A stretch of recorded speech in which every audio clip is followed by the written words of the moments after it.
This is Michael Matheson Miller, and you are listening to the Moral Imagination Podcast. Thank you for listening to the Moral Imagination Podcast. I'm very delighted today to have as a guest Magatte Wade.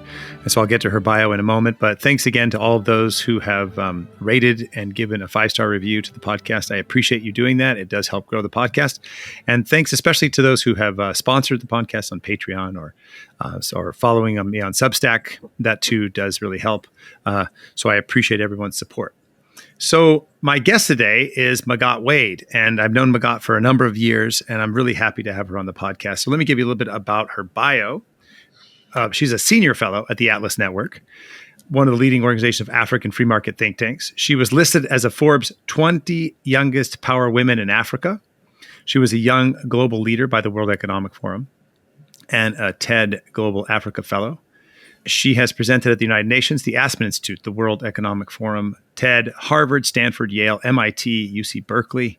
Have you spoken at Notre Dame? This is the big question. Of course. And she's been featured in the New York Times, the Wall Street Journal, The Guardian, CNN, Fast Company, Fortune. She's also been on smaller podcasts than mine, like The Jordan Peterson Show, and others who will remain unnamed. No, I'm just kidding. And she's also the co-founder of Prosper Africa and the author of the book we're going to talk about today, The Heart of a Cheetah. So Magatte Wade, and the subtitle is How We Have Been Lied to About African Poverty and What That Means for Human Flourishing. And I think she was featured in the amazing film Poverty, Inc. So great. Thank you, Magatte, for joining the Moral Imagination Podcast. Thanks for having me, Michael. It's a pleasure to be here speaking with you. So I'm really happy to have you. We've been talking about doing this for a while. And maybe what we'll do is I'd like to talk about your story and your kind of journey growing up in Senegal. Maybe we could start just before we go into the story, the big theme of your book. I mean, what your book and a lot of your work for Prosper Africa is that we've been lied to about African poverty and what this means for human flourishing. And so could you just maybe, before we go into your story, give the big theme, what inspired you to write this book and what are your biggest worries or frustrations and also the things that you look for as great opportunities that's kind of an underlying inspiration of so much of your work? No, for sure. One of the things that I noticed, Michael, is clearly the world, not just Africans, but the world has this question in their mind, which is, why is Africa still the poorest region in the world? Simple question. Many people are like, why is Africa poor? No, Africans are asking themselves. Non-Africans are asking themselves. And yet, if you were to line up 100 people, or I like to do it the other way around, you line up 100 Africans and their usual allies on one side, and you line up another 100 people that are non-Africans, and, for the most part, whatever, they don't care about Africa so much. It's like they're living their own lives. So you take these two groups and you ask them that question that the world is asking itself. Why is Africa poor? Everybody, of course, has something to say. But what I have found out of all of those answers that come out of people's mouths, you can literally put them into two separate categories. And that's why I gave you those two piles. One pile Africans and their allies, the other pile non-Africans who could care less.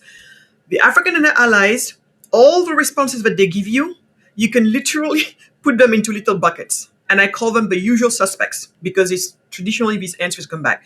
It's going to be slavery. It's going to be racism. It's going to be colonialism. It's going to be because the West is stealing our resources. It's going to be all of those type of answers that in a way you can just buckle them into something called victimhood. It's some type of isms, right?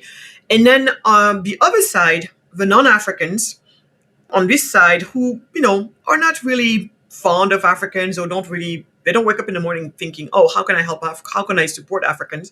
There you see a lot of people saying, yeah, low IQ, that IQ map of the world and showing supposedly Africans have the lowest IQ in the whole world.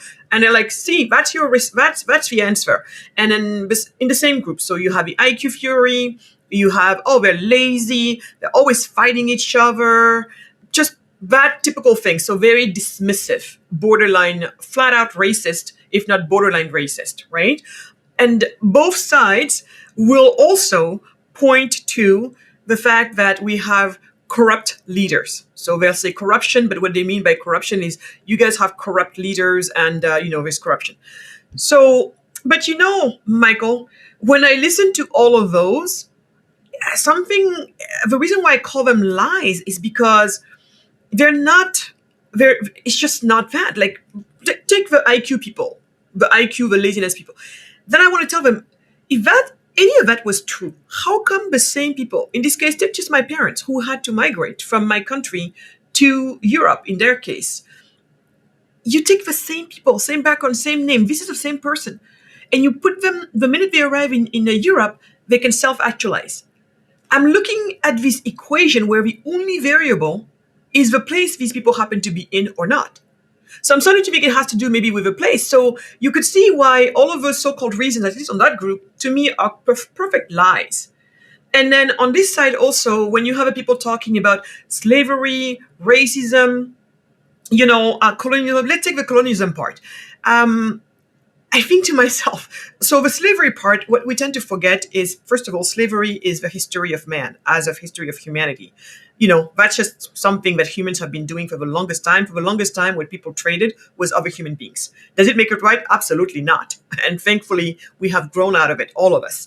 I think in this situation, it's just because Africa happens to be the last region in the world where we still had that phenomenon happen, especially the scale at which it happened, and definitely very violent way it happened. That's why probably in our human psyche we have this feeling that perhaps we were the only people enslaved. That is just not true. That is just not true. Slavery is a story of humanity.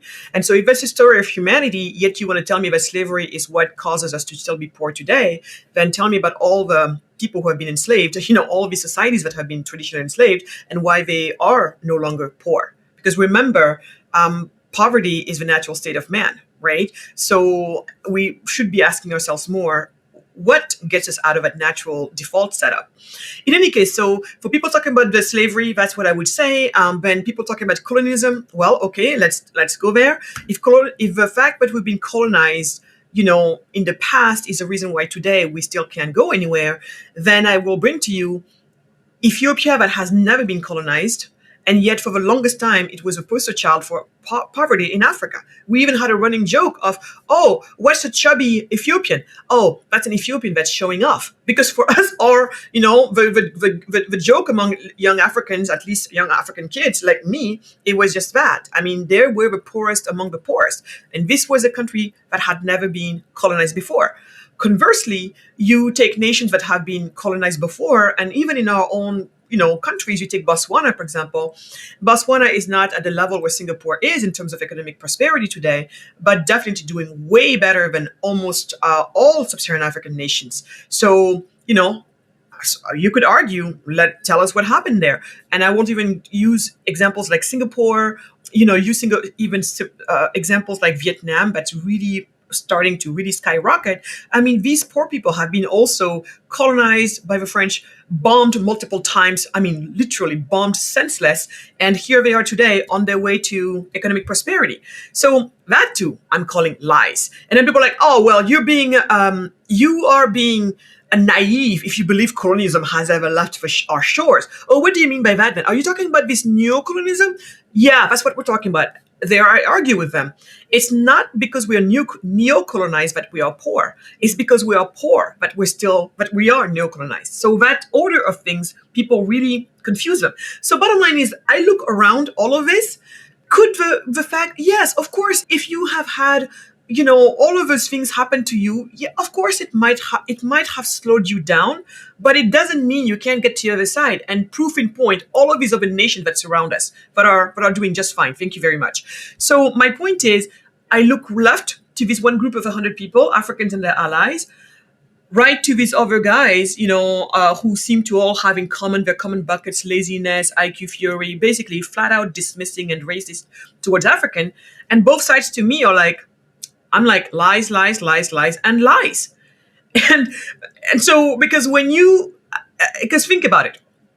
The solution to poverty is prosperity, not poverty alleviation. That's, by the way, another misguided, approach to solving poverty. We try to solve poverty with poverty alleviation. And the proud African that I am is going to tell you, I don't want of your poverty alleviation. Just this idea of being a little bit less poor, no, thank you very much. I want to flourish, and flourishing is only possible in prosperity. So the solution to poverty is prosperity. Who builds prosperity? It's entrepreneurs, isn't it? What do they need? An enabling business environment. Voila. It seems very simple to me today, after all of these years, to have come down to this conclusion. But this is the equation. Yet, when you look at the Doing Business Index rankings, the various Doing Business Index rankings, that exist that different people have come up with, you find out that systematically African nations are at the bottom, in the bottom half of those rankings. What does it mean? It means that it is harder to do business in almost anywhere in sub-Saharan Africa than it is in, say, anywhere in Scandinavia, right? Yet, remember my two groups, my two samples. These guys come up with all types of reasons as to why Africa is still poor today. And none of them gives me the reason that you and I just talked about, is how poverty is beaten by prosperity, which is built by entrepreneurs who are agents who need an enabling business environment. No one is bringing it up. So this was just basically the biggest realization of my life, Michael. But then I ask you next, how could you ever hope to get to a solution if your diagnosis is dead wrong in the first place? And so that's why I called my book, the subtitle of my book is that, the lies, how we've been lied to about African poverty and what it means for human flourishing. And there, what I mean is, if that equation we talked about, poverty solved by prosperity, prosperity built by entrepreneurs need an enabling business environment, we need free market capitalism, then there you go. And this is not a formula for Africans alone. This is a formula for anybody who is human. This is a formula for humanity. And that's why I jumped from the lies we've been told about the African poverty situation, and what the correct answer to that means for the rest of us humans. And I know you want to talk about poverty in America at some point, but that's what the case I'm trying to make. It doesn't matter if you're yellow, green, beige, whatever. There's a very simple formula that works for human beings. Everywhere it's been applied, you see human beings flourish. And anywhere you mess up with that formula, watch human beings start to falter, fall off, and all types of, craziness going around. And that's really why I called it that way. All right, great. No, thanks. That's a great, fantastic summary. So I have like 50 questions to ask you, which is good. So I actually have a number of questions. I want to follow up with some of your points. I want to talk about prosperity, what you mean by that. I want to ask this question of, does capitalism hurt the poor? Because many people, as you know, argue capitalism hurts the poor. I'm going to just putting some things out there that I'm going to get back to. I want to talk about, if prosperity is so great, why are people in this wealthy country complaining in the streets, wanting socialism? So I want to talk about those things. But before I do all that, and I want to also talk about some of the solutions you provide, like what constitutes a business climate, right? That's great. So I want to go to all those things. But before we do that, what I'd like to do is go a little bit through your story. So I know your story. I've read your book and also known you for years. Could you a little bit talk about your story and how you came to this? Because in some ways, if someone's heard you for the first time, they're like, "What? This lady's just an ideologue. She's just free market." But you actually have a story of your own life growing up in Senegal and as an entrepreneur and all the things in between. Could you maybe take some time to tell us your story and also a little bit of why this book is the heart of a cheetah? Mm-hmm. Thank you. Yeah, so really, and I'm glad you're asking this question, because whenever people ask me to tell them my story, I tell them my story in a way that they're not used to hearing somebody address their story. And in my case, it's very much the story of the best way I can explain it is my intellectual journey. How going through life, my own thoughts had to start, evolving. They had to start evolving. And what do I mean by that? So it all starts, I was born in Senegal, the west coast of Africa. And right around age 2, my parents made the very, very hard decision that so many African parents before them have made and continue making to this day. And that decision was, well, we're going to have to leave our little girl behind. At least in this case, I was in the care of my grandmother. So you could argue could be worse. And I definitely, very much cherished first times of my life. But still, I was being separated from my parents, right? 2 years old. I don't think any of the parents listening here would think that it's a happiest moment of your life that you're going to be separated from your child, and you're leaving, but you don't know when you're coming back, because in some of these situations, so my parents, the decision that they made was to basically, it became clear to them that they would have to emigrate outside of my country to another nation, ideally a prosperous nation, so that they can provide for a better life for me back home. And right? you stayed with your grandmother. I stayed with my grandmother. And so they had to decide, yes, to leave behind their family, leave behind their daughter, leave behind their home, their community, their village, their country, their continent. It's just like, wait, what? And oftentimes you go, but you don't know when you're coming back, because sometimes when you go to these countries, like in the US, for example, once you're here, you have to be very careful. I mean, if you came here illegally, of course, you're not going to leave again, because the minute you leave, it will be over, because that's it. So you stay under the radar, My parents didn't even migrate illegally. They did it using legal route. But even when you use a legal route, once you get there is a process, right? You have to wait for this paperwork, then wait for that paperwork. In the meantime, it's better to stay put and not go back and forth. And that process could last, if you're lucky, could last in the low years. If you're not lucky, it lasts in the high years. And, I know people who have not been able to go back to their families. They left a child behind and they keep getting pictures. And today, the child is getting married and they still can't go, right? Probably the only time they'll go back is in their caskets. That's the only time. And so I think these are the tragedies of immigration that people don't understand. Whether you're doing it legally or illegally, these are the tragedies of immigration. So you just have to sit there and ask yourself, what are the forces? What are the trade-offs? How bad can the trade-offs be that the better outcome is still for you to leave your child behind, not knowing when you'll see them next, if you'll see them next? So I want people to sit with that, right? And so anyway, for me, that's what happened. So they left and they went to, they first went to France and then to Germany. And a few years later, by the time I was 7 now, so some 5 years later, I was called to go back, to go and be reunited with them, because obviously the migration journey had worked. And now they could provide a stable home for me. And so they called for me to be reunited with them. But it also meant me being torn away, literally. But I have no way explaining how I felt about being stripped away from my grandmother the way they did. I don't blame anybody for what happened, but it definitely has been a rather traumatic experience of my life. So going to be, and there too, put yourself in those shoes. Child has to be super excited to be back, going back to parents, but at the same time, completely torn out by being taken away from her caretaker. So you're starting to be like, what the hell, But when I did, and when I arrived in Germany, I remember, in retrospect, when I think of this, I have to, just so people can, again, understand the emotional state. I had never been in a plane. I would think that for people, your first plane ride is a big thing, right? You will remember that.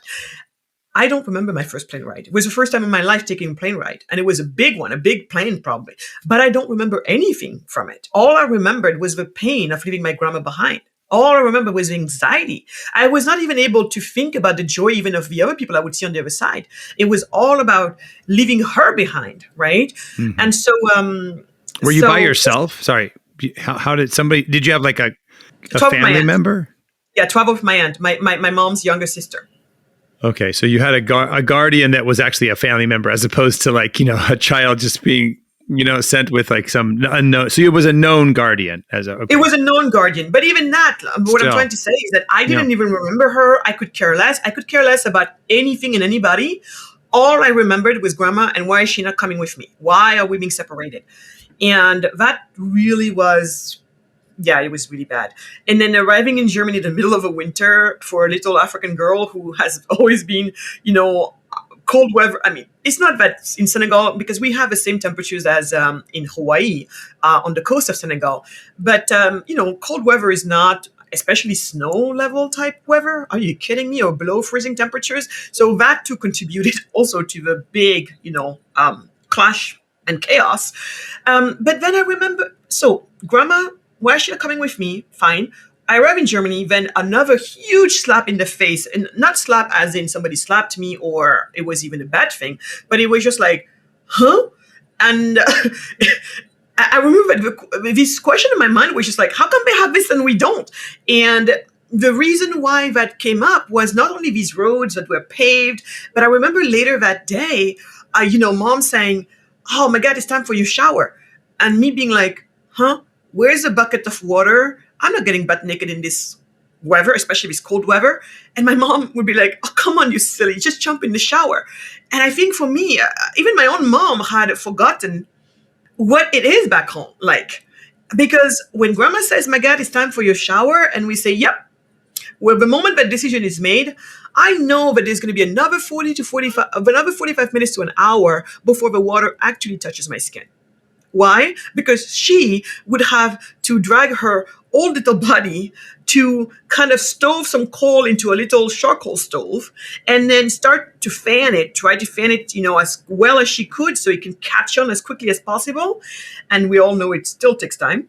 Then she would put a pot of water on those coals to wait for it to boil. Once it boils, she transfers it into a bigger bucket, adds colder water, for it to get to a safe temperature for me. And then somebody stronger than her would drag this bucket away from the courtyard where she's preparing it to the shower area.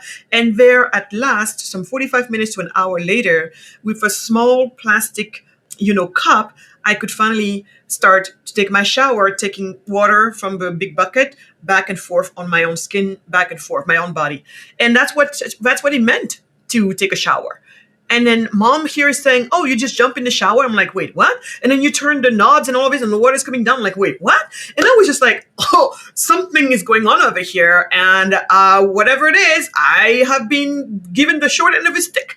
And so anyway, that's really why little girl, Magatte, was just like, huh? How come they have this and we don't? And it was, how sometimes kids can be obsessed with a question. That was my obsessive question. I just really needed to know because it didn't add up. It didn't add up, a discrepancy between these two places. And I think for me, all I was talking about was the difference and the discrepancy between the ease of life. The ease of life. Things that for us, it was normal, but it would take you for hours to get ready for. Whether it's like, a meal being prepared, blah, blah, blah. And here you come in, it's like done right away. Goods that were available all the time. I was like, huh? And so anyway, and that question literally became the defining question of my life. I had to know. And of course, along the journey, I've heard all types of people coming with all type of reasons as to why that was the case. When I told you about earlier, when I said line up 100 Africans and allies and line up 100 non-Africans, I did not come up with that randomly. It's just because it's been truly my experience growing up and trying to understand and hear what people had to say. Can I say one thing? To be clear, when you say Africans and their allies, you mean non-Africans and allies. You mean Africans and quote unquote allies of Africa. Mm-hmm. And then you have people who don't really care about Africa, never think about it, right? So that it's not just Africans and non-Africans. Yeah. Right? It's Africans and then like people who think about it, people who work in the development field, et and who would like to tell you that they care about Africa. Yes. That's why I call them Africans. Africans and their allies. The allies don't have to be Africans, but it's people who pride themselves in saying, hey, we stand with Africans, we care about Africans, blah, blah, blah. Like you said, people in development, economic development work, people in NGOs, all the people who like to say, we care about Africa, and that's why we made it our life, right? To support Africa. On the other end, you have non-Africans who, whatever. It's just like they're going on with their lives, and this is what it is. And what they hear from Africa is probably what they hear in the news, what they have seen in some magazines. That's all it is. So this is why, when I was telling you that earlier, it's not something that just came one day I woke up, I'm like, line up people. No, it's because literally as I have been growing up and paying attention to this question, because eventually my question went from, how come we don't have this? How come they have this and we don't? The question became, how come some countries like mine and most of Africa are poor? And how come some other countries like the US, Australia, New Zealand, whatever, are all rich? That's how the question evolved. And so if the question is, how come we are poor? And I'm listening very carefully every time I can. I'm listening to what is it that people are saying about that. That's how I came to have a repertoire of all the various answers I would hear, then start to put them into categories, and then eventually started to notice that there was a pattern in terms of who would go to which usual suspect, bucket answer. That's literally how it came. And because in life, it's all it is you observe. And then eventually if a pattern starts to show in front of you, that's the way I came up with those 100 here and this 100 there. And that's how it came about, because I've been listening for the answer for almost, for more than 20 years, by the time I found out what the answer was. So you can imagine that in 20 years, when you focused on one question, you get to start to put down a lot of notes. And so anyway, that's what happened. So there I was with my question and needed to be answered. I'm living my life. We first are in Germany, then the family moved to France because they decided if we're going to stay in Europe, better go to France because of the historical ties with France and Senegal. If nothing else, our official language is still French, so it's better for you to master French more than it is for you to master German. So in any case, that is what has been going on, and eventually, but as I'm hearing all of these answers, like I told you, none of them is making sense because of what I explained to you. Whether it's the IQ theory or whatever, I talked about it before, none of them is making sense. And I'm thinking, there's something else, this is not adding up. And as all of this is going on, then eventually I graduate from business school in France and decided that France is going to be too small for my ambition. So I moved to the United States because of this big attraction that I had to the US, all based on this belief that I had and still very much have, that the United States is the land of opportunities and the American dream. I really believed in it, and in my case, the way I knew about it, or I thought I knew about it, is thanks to Hollywood, nothing else. Like all of these Hollywood movies and series, showing us this beautiful country with all of these different states, and everybody seemed good looking, and everybody seems like wealthy, and everybody seems like to be living their best lives, and it seems like you could start out being a nothing in the movies. You could see it. The American dream was in the movies all the time. This little guy, comes out of nowhere, and then eventually, he washes the dishes in the restaurant, and before you know it, he owns a restaurant. Then he has a chain of restaurants. Then he's this. It was amazing. So I wanted to come here. So I came to the US, and eventually I landed in. I had a 9-month stint in Columbus, Indiana, where I have to say I feel very blessed that I had that opportunity to spend time in the Midwest when I did, because when I arrived in the Midwest, it helped me live something through my bones. And that's the thing with me. Everything is experiential. Everything that I learn is experiential. You don't just come tell me this is how it is, and I'm going to take you face value. It's good that I hear what you said. This is this, but it's better if I get to experience it in my own life. If those two are there, then I'm starting to see, okay, maybe there's something. And then I have to find out if maybe it's not just a pattern, it's not just, an anecdote, but in fact, there's empirical evidence behind all of this. Especially the past few years, Michael, I've been very much embarked on this journey of intellectual rigor and stuff. And it's been great. And I thank my Michael, I credit my Michael Strong for really having, being a very strong intellectual coach for me on this journey. But maybe we'll talk about your husband, Michael Strong, in a little bit, because he's just such an interesting thinker, and he's always into rigor. So it's good. But what happened in Columbus? Yeah, so in Columbus, what happened, the reason why I wanted to bring it up is because in Columbus, Indiana, I had this family. I always want to say their name. So Carol and Eldon Wentz are the people who took me in. They were my host family from my last year of business school in France when we were doing an exchange program. So that's how I met them. They had a small business, family business, very successful family business. And they basically took me in. They're the ones who, in a way, because for someone like me, I had to get an H-1B visa. It was the best visa we decided for me back then in order to be able to work in the US. And Carol and Eldon not only offered me a job, provided me and paid for the lawyer, my immigration lawyer, to take care of everything. They provided me for a home. And although, I'm not of, the Christian background, I'm a person of faith, but not Christian background, they completely took me in. The whole church worked, with me. They were so excited by me. After I had my visa and it was established that I could work here and stay here and everything was good, then I remember how people were literally walking all over themselves to the people who had extra homes or apartments for rent, and absolutely just me having my pick of an apartment or a home to rent, and they would be my landlords, and Carol and her husband making themselves my guarantor. I mean, they have showed up for me the way a mom and dad really do, and they've just been that way for me for my whole life since I've known them to this day. And what I mean by that is I was able to see in my mind the real America. That's what I mean. The America that the coastal elites like to look down on and like to say nasty things about. If I had started with this was the America that back in France I was told all types of crap about. This is the America that I was told, oh, they still lynch black people. Oh, they're all racist. Oh, they're all backwards people. Oh, and you see this religion, they're all like, and I remember somebody making a joke and saying, oh, you're going to Columbus, Indiana, that little town that has more, cows than has more cows and churches than human beings, those type of nasty jokes. But you know what I found in these people? Michael, the complete opposite. And that's why no one will ever be able to say to my face all this nastiness about middle America and these people and their values. If you ask me, actually, I think they have some of the best values. They still, the other ones were with the strongest values on this land.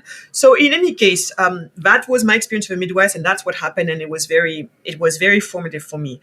And I'm very glad I got that experience because later on, I would spend my life living on the two coastal elites, starting with San Francisco, then New York. And today I'm on the third one, which has been setting itself up to be the third one, Austin, Texas. So those three towns, when you take them, do not imagine that you're living in America. It's not America. It's great, especially Austin is great, but it's not the rest of America. It's just not.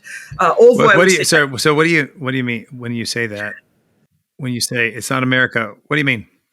Well, when or maybe I should say these places are not. Yeah, that's what I'm saying. These places are not America because the rest of America, it's for the most part, what I'm seeing is people who are still very much, people who are into their faith, are into their religion, where the concept of family as we know it is still very much revered and not looked down upon. And it's not because somebody due to life circumstances, find themselves becoming a single mom.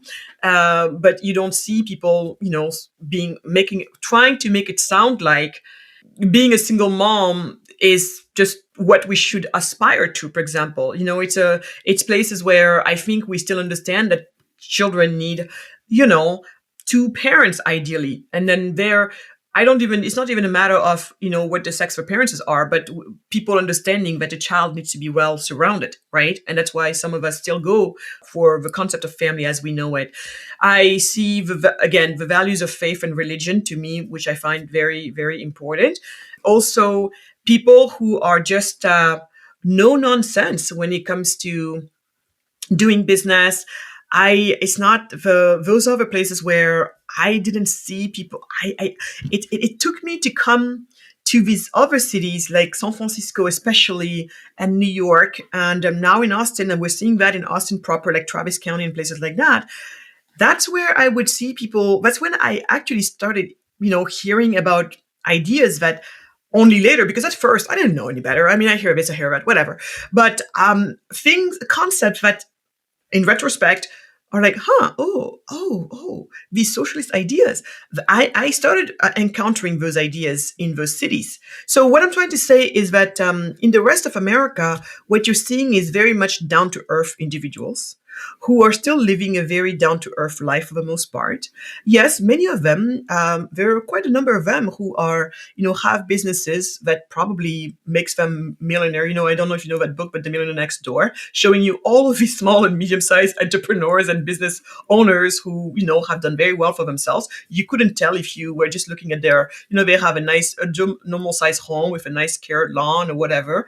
And so people doing good for themselves and just not having these weird ideas, whether it's about family, it's about respect for business and business people, respect for the market, all of that stuff. But I guess that's all I'm saying. So that's what happened in Columbus, Indiana, and eventually at some point I moved to San Francisco, and in my case, called me to San Francisco. It's just because I was engaged to get married to a young man, but Carol could see that this guy is not good for me. But she also knew, don't tell her not to do it, because you tell me not to do it, that's the first thing I'm going to do. So anyway, she's like, my God, we don't, this guy, but if that's what you want to do, we'll support you. But before you do any of that, I think you should go to California, meet up with this Emmanuel guy that from since Carol has known me, I've been talking about him. We started as friends, having, just like having a written, relationship as friends. And Carol could already see, like how moms could see always before you do. Mm-hmm. And Carol could already see the writing in the wall. She could see what I couldn't see. And she's like, just go to California, spend a weekend, hang out, and see how you feel. And when you come back, if you want to pursue with Gael, then fine. If not, then we'll see what happens. And of course, I went and I came back and I told her I left my heart in San Francisco. That was it. I just knew. And I guess she knew already. And she was like, good. And so anyway, she was very sad that I was leaving their family business. But Carol has always said, she said, you've got such a big, bright future ahead of you. And even and our business, however successful we are, it would be selfish on our part to keep you here because you have a much bigger future than we can provide you for. So, but she said, but don't worry, we'll always be here. If anything happens, this is your home. You always come back and we will always take you back. Not a problem. So just go deploy your wings and do you. And that's exactly what happened. It was a very scary moment of my life because, I was letting go of a visa that I had. Whatever I find, I would have to get, those people would have to agree to sponsor me again. It's a very heavy process. And even when you find people who agree with it, then you have the quotas. The quotas have always reached within a few months when they open up. So it could go on and on and on. So, but I was lucky in my case. In any way, that's what happened. So I was in Silicon Valley there. I was a headhunter in finance. Working and finding talent for companies like Google and Netflix before they became household name brands, and doing extremely well for myself. When I tell you that, I was able to live my American dream so early, even as an employee, I was, buying in my early 20s, buying a home with a pool in California in one of the most expensive zip codes in the country. It was just for me, at least, it was a big achievement. And the reason why I say that is because then I want people to understand to have a better understanding of what I'm going to say next. So there has been so much opportunities that I had been offered by this country called America. And there has been so many people who along the journey have showed up to help me get to where I got to. Carol and her family being one of the biggest actors in getting me where I got. Oftentimes I would feel a deep sense of joy and gratitude for the journey and for the people who were in the journey. I would feel so happy about it. And I would feel such a strong sense of pride and thinking about my grandma, who always would tell people, my Magatte, my grandma already knew that I was probably not going to be in Africa for much, and she already had all of these ideas about me, like saying she could see the stars and the universe in my eyes, and all of these things. So my grandma would have told you, "Oh, of course, I've always told you." And anyway, so always feeling like, "Grandma, even there, you were right." And then, but every time I felt this way, Michael. And to this day, I ask Michael, I'm not one of those people who can just live in bliss. I can't. Because every time I do, the reality hits me. And the reality is of the people who are still back home and living in the poverty that they live in, women dying on tables, giving birth, leaving the child behind. Something that you and I and anybody, everybody, their families, everybody knows didn't have to be that way. People trying to migrate, hiding into the landing gears of planes, and somewhere above England, a body drops. Or you open a cargo section of a plane and you see a frozen body. Or these boats, fishermen's boats, leaving our shores every week. Right now, it's at every week and multiple times a week. You look at Senegalese news, you'll see. And it's packed with our young people. But now we have even a new phenomenon. On top of young people, men, if we used to be young men, now you have also women, young women, and babies. So the despair is growing. Mm-hmm. The boat oftentimes tips somewhere, between Dakar and the Spanish coast. The Mediterranean is literally a graveyard for us, with thousands and thousands upon thousands of dead Senegalese people. I'm not even counting the other Africans. And then when you don't have these tragic situations, there's another tragic situation of people trying to use land route and they get stuck in Libya. And in Libya right now, in 2024, you're sold as a slave. Yes, we have open slave markets today. It took for CNN to talk about it, for the world to finally believe us. Mm-hmm. And there, someone like me, I'm sold between $300 to $500. Meanwhile, the rest of the world looking at you and still thinking that you're an incapable, pathetic, human being, who many people also look at us as parasites. How could a normally constituted person be able to enjoy whatever life is giving her? If you don't know about the other side, I get it. It's fine. It's more I can understand than more. But if you know about the other side, like I do too much, because again, it's not because I opened the news. It's because from the moment I was a young girl, it's not the news that tell me these stories. It's we get a phone call and you see somebody who goes in trance due to pain. It's almost like I call you and I tell you your best friend died. The way, when you get a phone call, imagine how you feel. And imagine your daughter is looking at you and what she sees. And then, then you start to explain. These are the stories I grew up with. And eventually those people were my friends and friends of friends. These are not faceless people. Mm-hmm. And so then how come when you know about all of this, it's hard. It's really hard to enjoy anything. So I tell people I'm haunted and they're like, oh, but yes, I am haunted. I am haunted by these stories. And so that's why every time I feel good about something, it never lasts. To this day, ask Michael. And if you ask him what he wants the most from me, he'll say, I just want you to feel peace one day. I can't feel peace. Mm-hmm.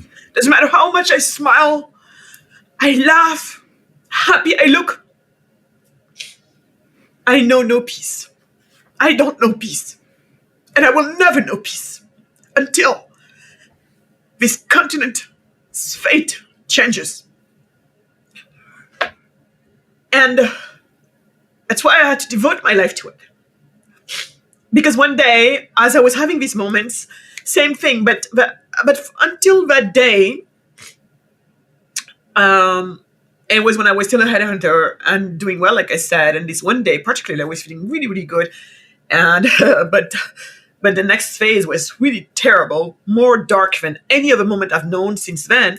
Mm-hmm. And eventually, yeah, it's when I almost had this accident because it was just really bad. I really had this existential crisis, and then because I could no longer reconcile, and even my coping mechanisms had failed me that day. Because usually I would say to myself, "My God, come on, this is too big. This problem was here before you came, and it's probably going to be there well after you're gone. What can you, this young person just starting her life, can you do? Not much."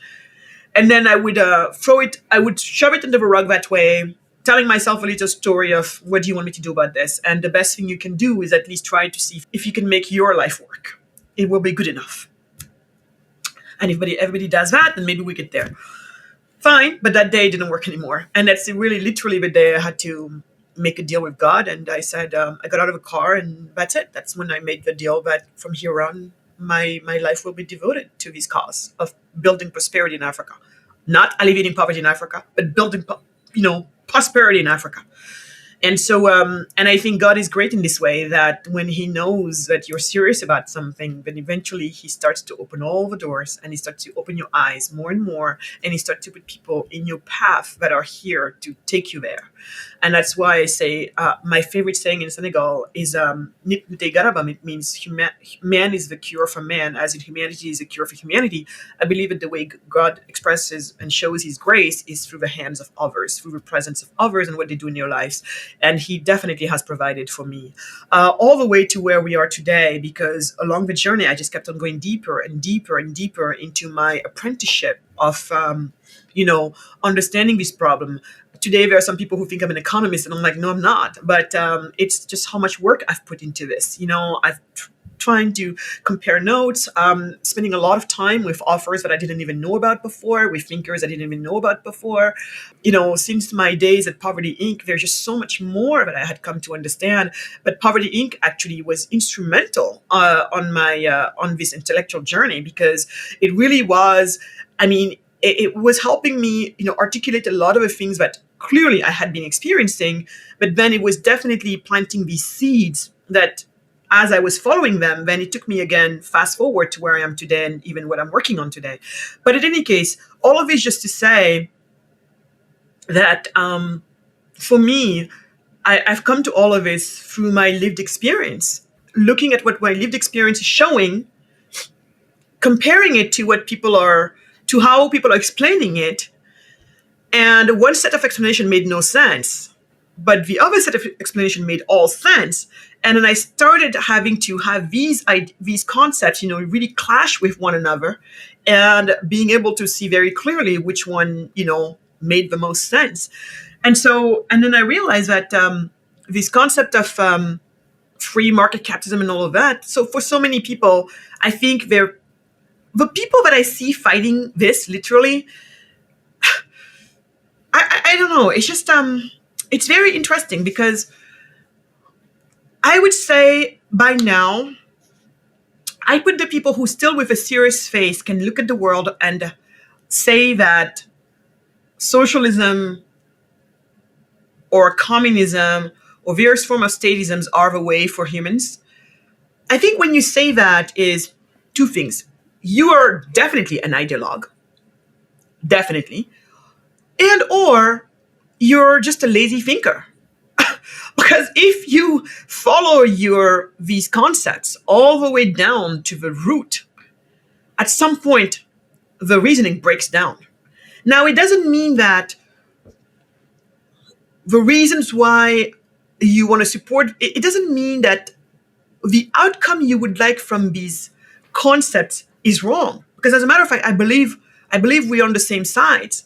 I believe that the people who tell you, especially the ideologues, who are really into those ideas, I believe that, and they're into it for the most part, they'll tell you supposedly, blah, blah, blah, we care about the poor and everything. But two things I noticed is And the most shocking of them, because to this day, I'm telling you, one of my books going to have to do about this, but I'm doing as much research as I can, but it's not going to be the next one. It's going to be the one after.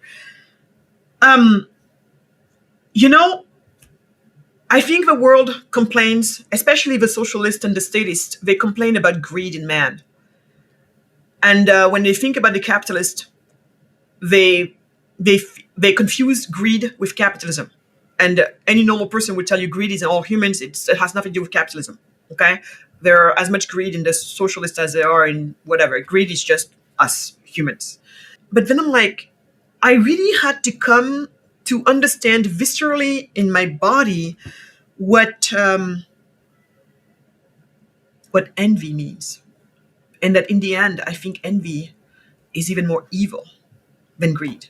I think they're both evil, but I think envy is worse. Because at least, greed. First of all, I think greed is more in your face. It's more like overt. And the greedy people, it's not about just wanting to go and take from somebody else. I think they're perfectly willing just to build it themselves. Where envy, there's something there. It's bad because envy in my mind is also connected to hate.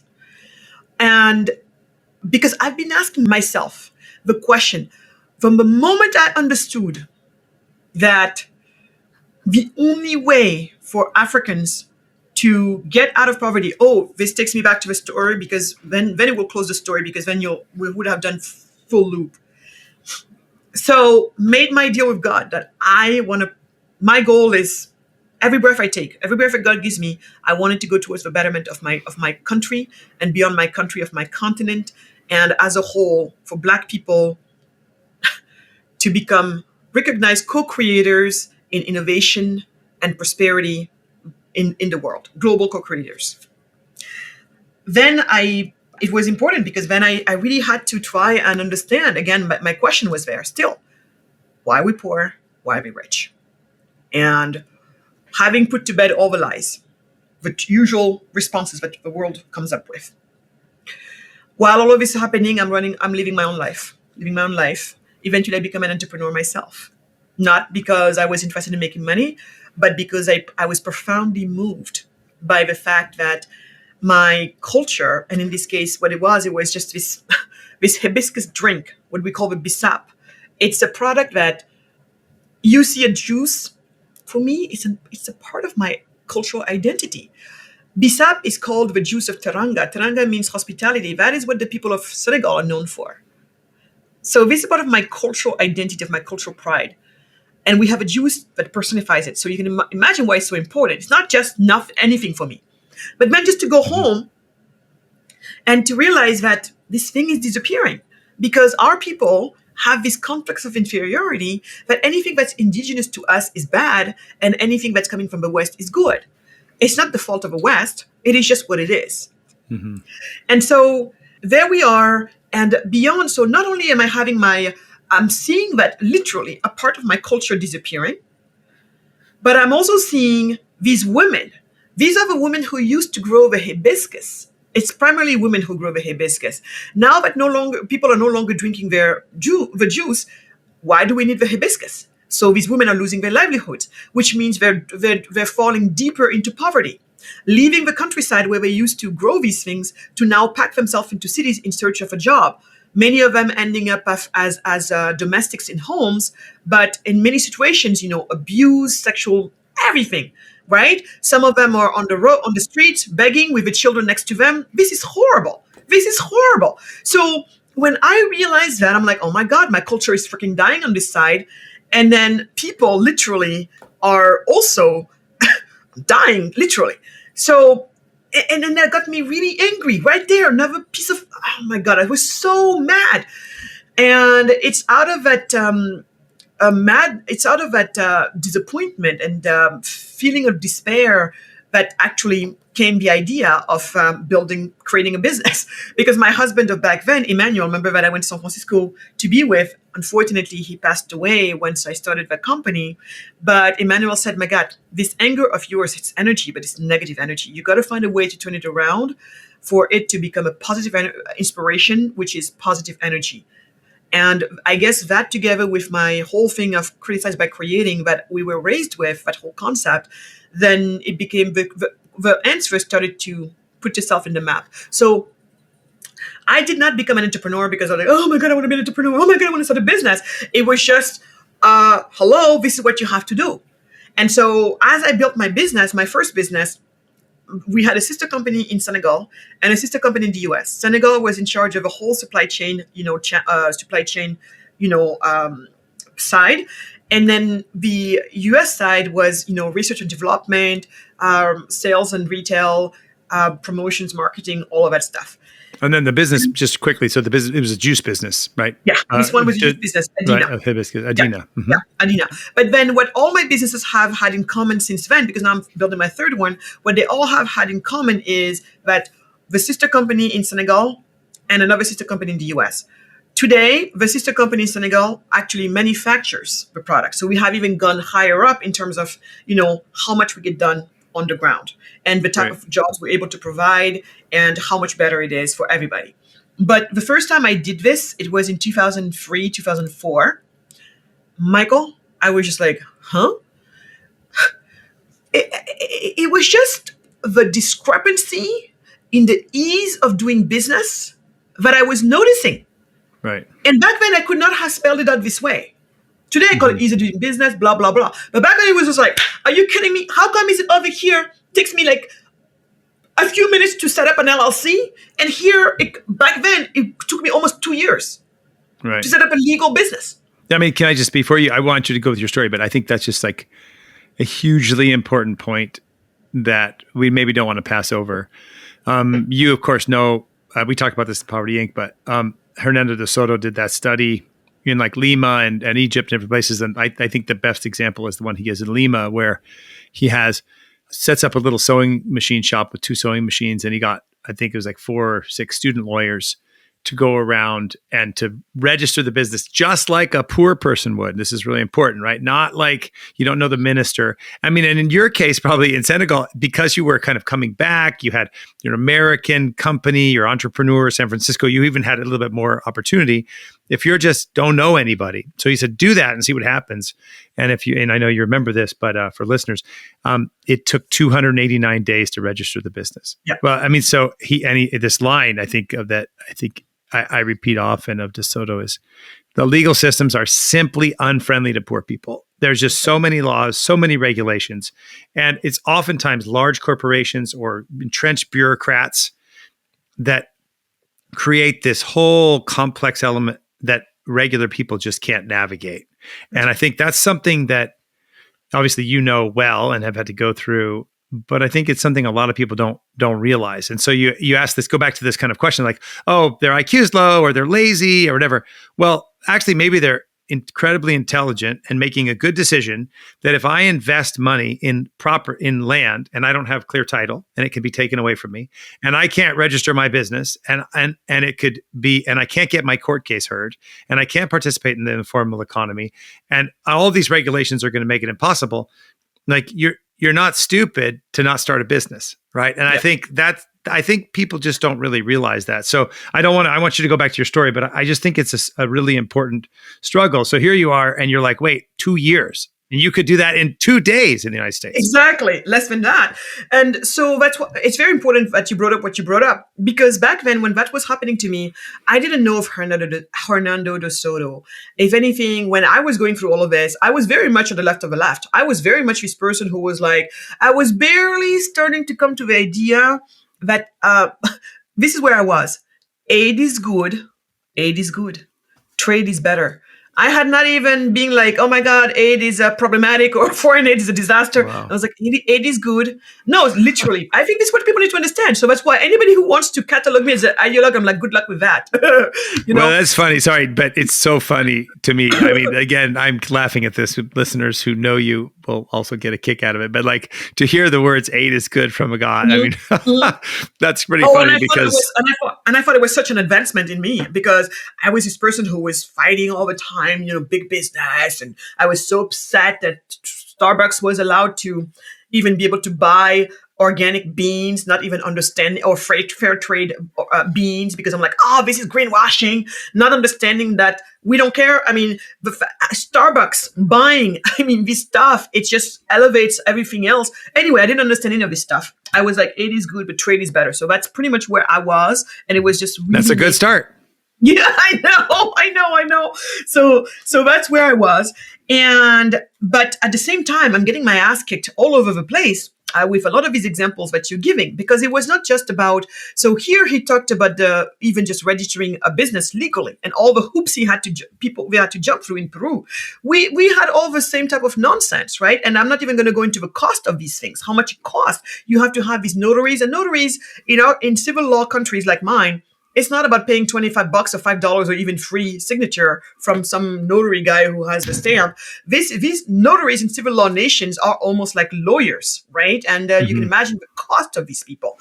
Back then, when I was going through all of this in the Congo, to import or export anything, you needed to have 19 pieces of document, each one of them notarized. Multiply the cost of those very expensive 19, 19, crazy. So my point is, I was going through all of this and I'm just comparing, like, oh my God. And then the labor laws. Here, it's like employment at will. Over there, you're like married to your employees. Some government official has to give you the seal of approval that Magatte can hire Michael Matheson Miller. And the government also gets to decide how much Magatte should be paying Michael Matheson Miller. And all of this is coming from a government agent who has never set a foot in your little village in the middle of nowhere, understands nothing about your business, has no idea what the hell is going on. Oh, and by the way, the state wants to know, and you're going to have to pay a 45% tariff on some of your inputs. Like, if you're going to make a finished product, there are some inputs that you have available in the country, some you don't have available, but you have to be, competitive and productive. So you cannot just buy any stuff just anywhere. You have to be buying the best product, best standards, all of that, and you get it from where you find it. So in this case, everything that's I cannot find in the country already, it's slapped a 45% tariff on it, sometimes 70% on it for a different category of them. If you do that, I'm going to be non-competitive. There is no point for me to even start the darn business in the first place. Sorry for my. And then on top of that, and then I'm thinking to myself, okay, I got to know what I can do. What are the loopholes? How do I go around this? Because otherwise, it just means I can't build this business. Oh, and also don't forget, you just hired me. Can you fire me? There you go. That's the other thing too. That's employment at will. Like I said, because this government agency had to go through all of that. And so the minute I hire you, I have to start building a file on you. Because when I want to fire you, it's going to be a whole process, super long process. And then they smirk at you, the labor office, and they're like, oh, of course you can fire people. It's just going to take you a lot of time and cost you a lot of money. So okay, but I think can I say, because if you hear this conversation, you think, oh, well, you just want to fire people. The reason why you have to talk, why is it important? And this happens in like places like Italy too, right? If it's very, very difficult to fire people, who doesn't generally get hired? The poorest people. The people with the fewest skills who need opportunities. It actually ends up, instead of protecting people, and I mean, like, we're like, obviously there's complexity. You want to be able to, you don't have just fire anybody and be unjust in your business, or no exploitation of labor. We're not talking about that. But I think people don't realize that's really important about these labor laws is they're so complex. They have so many requirements that actually it creates more unemployment. It doesn't create secure employment. It does create more secure employment for those who are employed. That's right. But it creates more employment. Anyway, so I mean, you can expand on that, but I wanted to address it because I think it's important. Yeah. No, I think you're making a very good point. First of all, it's so funny to me always, the people who are like, oh, you just want to fire people.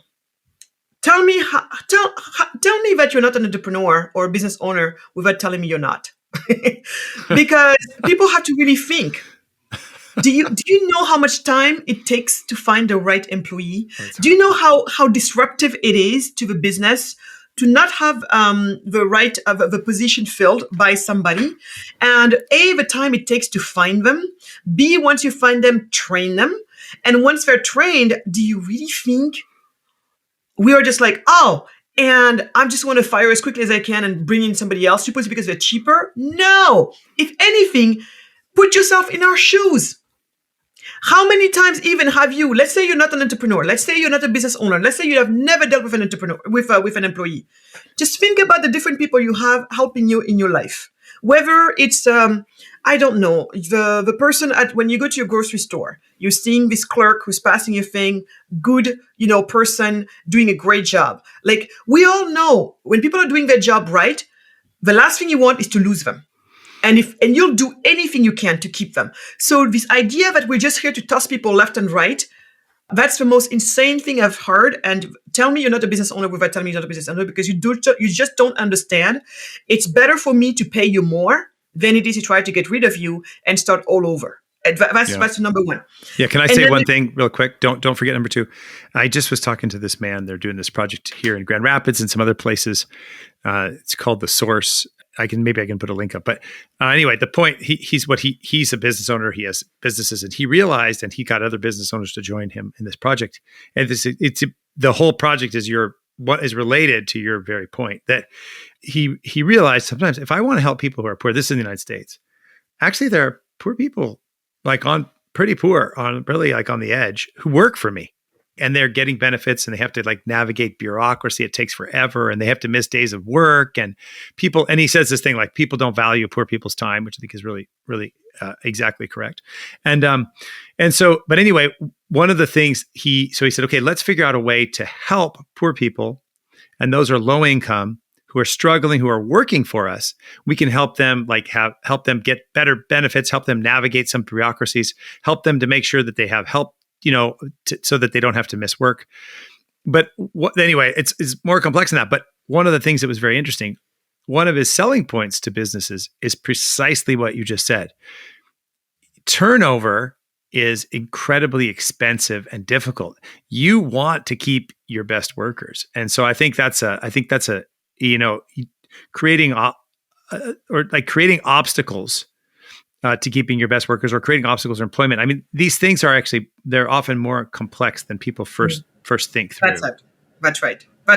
And that's the thing. So remember when I told you earlier, being a lazy thinker, because you don't follow your idea. So oftentimes they just don't understand. It is just not in my best interest, to lose my employees. You should see when I have good employees, maybe they get married and they have to leave town and go to another, city or whatever. It's depressing as hell, because I'm just like, oh my God. So you think I'm just going to turn around, but then what is the reality of what happens? I'm going to tell you two things that happens with all of this. This protection, what it does is that, if anything, you're making it such that employees are going to be just not much, because they know no matter what they do, hey, what do you think is going to happen to me? Nothing. There's nothing you can do about me. Bottom line is, so people who slack off. And so for you, if you know that people are going to come and kind of slack off, you're also not interested in really having any employees. And then there's another thing also I wanted to bring up on all of this, and it had to do, so basically, what is the result of all of this? It is when you put all of this together, but this labor law alone, I have seen it scare so many people that they're just like, I do not want to get involved in hiring anybody, but we all know you can't do, it doesn't happen alone, but you have to have workers and employees and staff and member and colleagues. But anyway, so in this situation, what you're seeing is, I hear so many people saying, I'm not going to build a business. I don't want to have to hire employees. It's a nightmare. I know I'm going to open a can of worms for myself. So what that means is you have so many companies, so many people who could have built a business who don't build them. And because they didn't build those businesses, those jobs don't exist. And those jobs that could have been taken by people and provided with an income, which gets them out of poverty into prosperity, that's not happening. If anything, what you have is then you find yourself into a situation where 94% of the businesses that exist, they exist in the informal sector. See, This is another big problem, because when you're in the informal sector, yeah, sure, you can say you have a job, but you don't technically exist. You can't take that pay stub and take it to the bank and get a loan from it. You can't take that pay stub and take it to a landlord and be able to rent an apartment or a home with it. You don't exist. Your work does not exist. Forget about retirement in your old days. What type of insurance are you going to get? Based on what? So basically, everybody is in there. In Senegal, it's like 94% of the businesses that are in the informal sector. And this is something that we see all across most of sub-Saharan Africa. So there again, you, Mr. ILO, because I had this fight with the head of the ILO back in the days at, we were having a talk at the UN. This is an international labor organization. Yeah. And I told him, I said, listen, Senegal, to this day, my country, Senegal, the Senegalese employees on paper, meaning in the law, in terms of protections and all of that crap, they're the most protected employees in the world. How does it result in real life? We are desperately still one of the 25 poorest countries in the world because people don't have access to legit employment, if I can call it that way. So again, weird thinking. All you're doing is, and I think people forget this, they really forget that as a potential entrepreneur, no one can force me to build a business if I don't want to.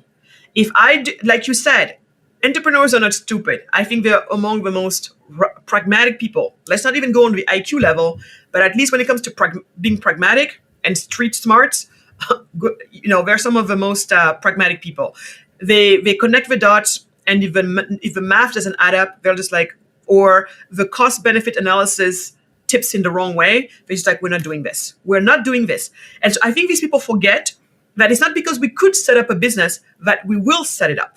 And then what you're left with, if all of those who are just willing to swing it, meaning in the informal sector, because they have no choice, or because they think they have friends in the government that can help them, get away with having to pay the taxes. That's what a lot of people do. When the official shows up and tries to shake you down because clearly you're not legit and you're not following the law, then all you do, we all know, give a little banknote, and then you're done. That's the corruption we talk about.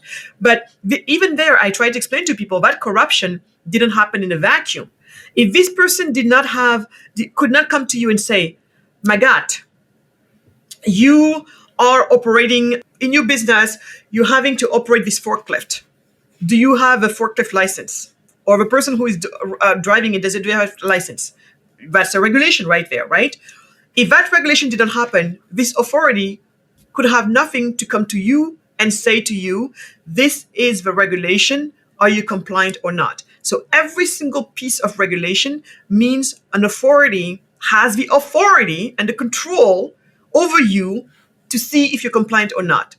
And in our nations, every single one of those, first of all, many of them are senseless laws. When you ask me to pay a 45% tariff, it's very different than if you were asking me to pay a 3% or 5%. One is very senseless. The other one we can tolerate. It's still not great, but we can tolerate. You can see why if you ask for me to pay 45% tariff or 70% tariff, I will be tempted. Actually, I have to pay you the bribe, because if I pay that 40% or that 70% tariff, I might as well just go home because my prices will not add up. I'm going to have to sell the finished product so expensively that it can't compete with a similar product that my competitor, because they happen to be from a country where they don't have those nonsense regulations, they can sell lower than you simply, and the only difference is this regulation. So I try to tell people, every piece of regulation is in control and that the official powers have over you to come and demand compliance for. If you are not compliant, then the fine is so big and so crazy that you're just like, officer, can I give you this little banknote and you let me go? Yeah, no problem. And that's what everybody's doing. So that's why I tell people, corruption doesn't exist in a vacuum. It is there because of these laws. But you see, Michael, when I started to see all of this, when I started to see how relatively easy, doing business is always hard. But what I mean here is about everything that's imposed upon you by the state in the process of doing business. What the marketplace imposes upon you, I think it's fair. I want to get your business. I gotta match your needs and your desires.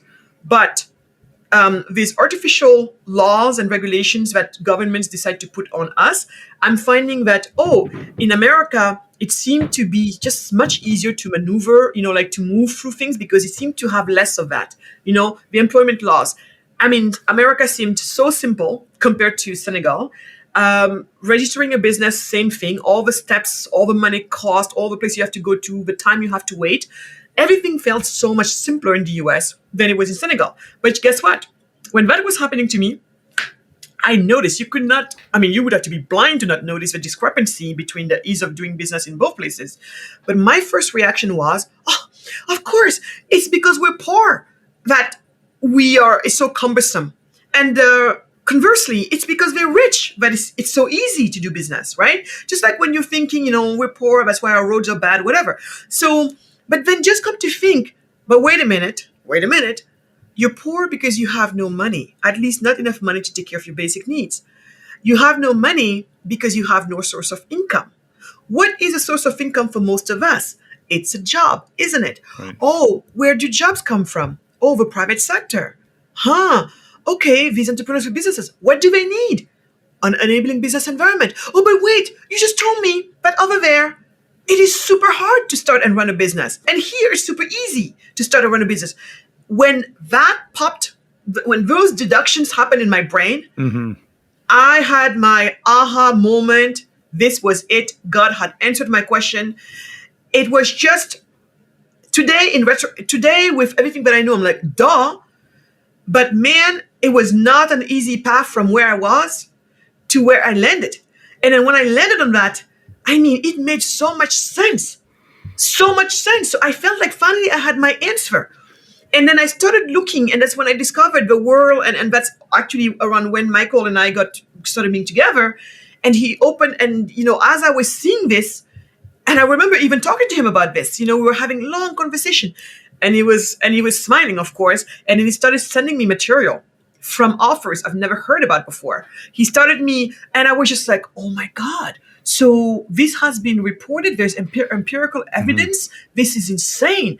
And there, Michael, I had my answer. Africa is the poorest region in the world because it's the region in the world where the wealth creators have the least freedom to create, have the least freedom to enterprise. This is the region in the world that offers its wealth creators the least economic freedom.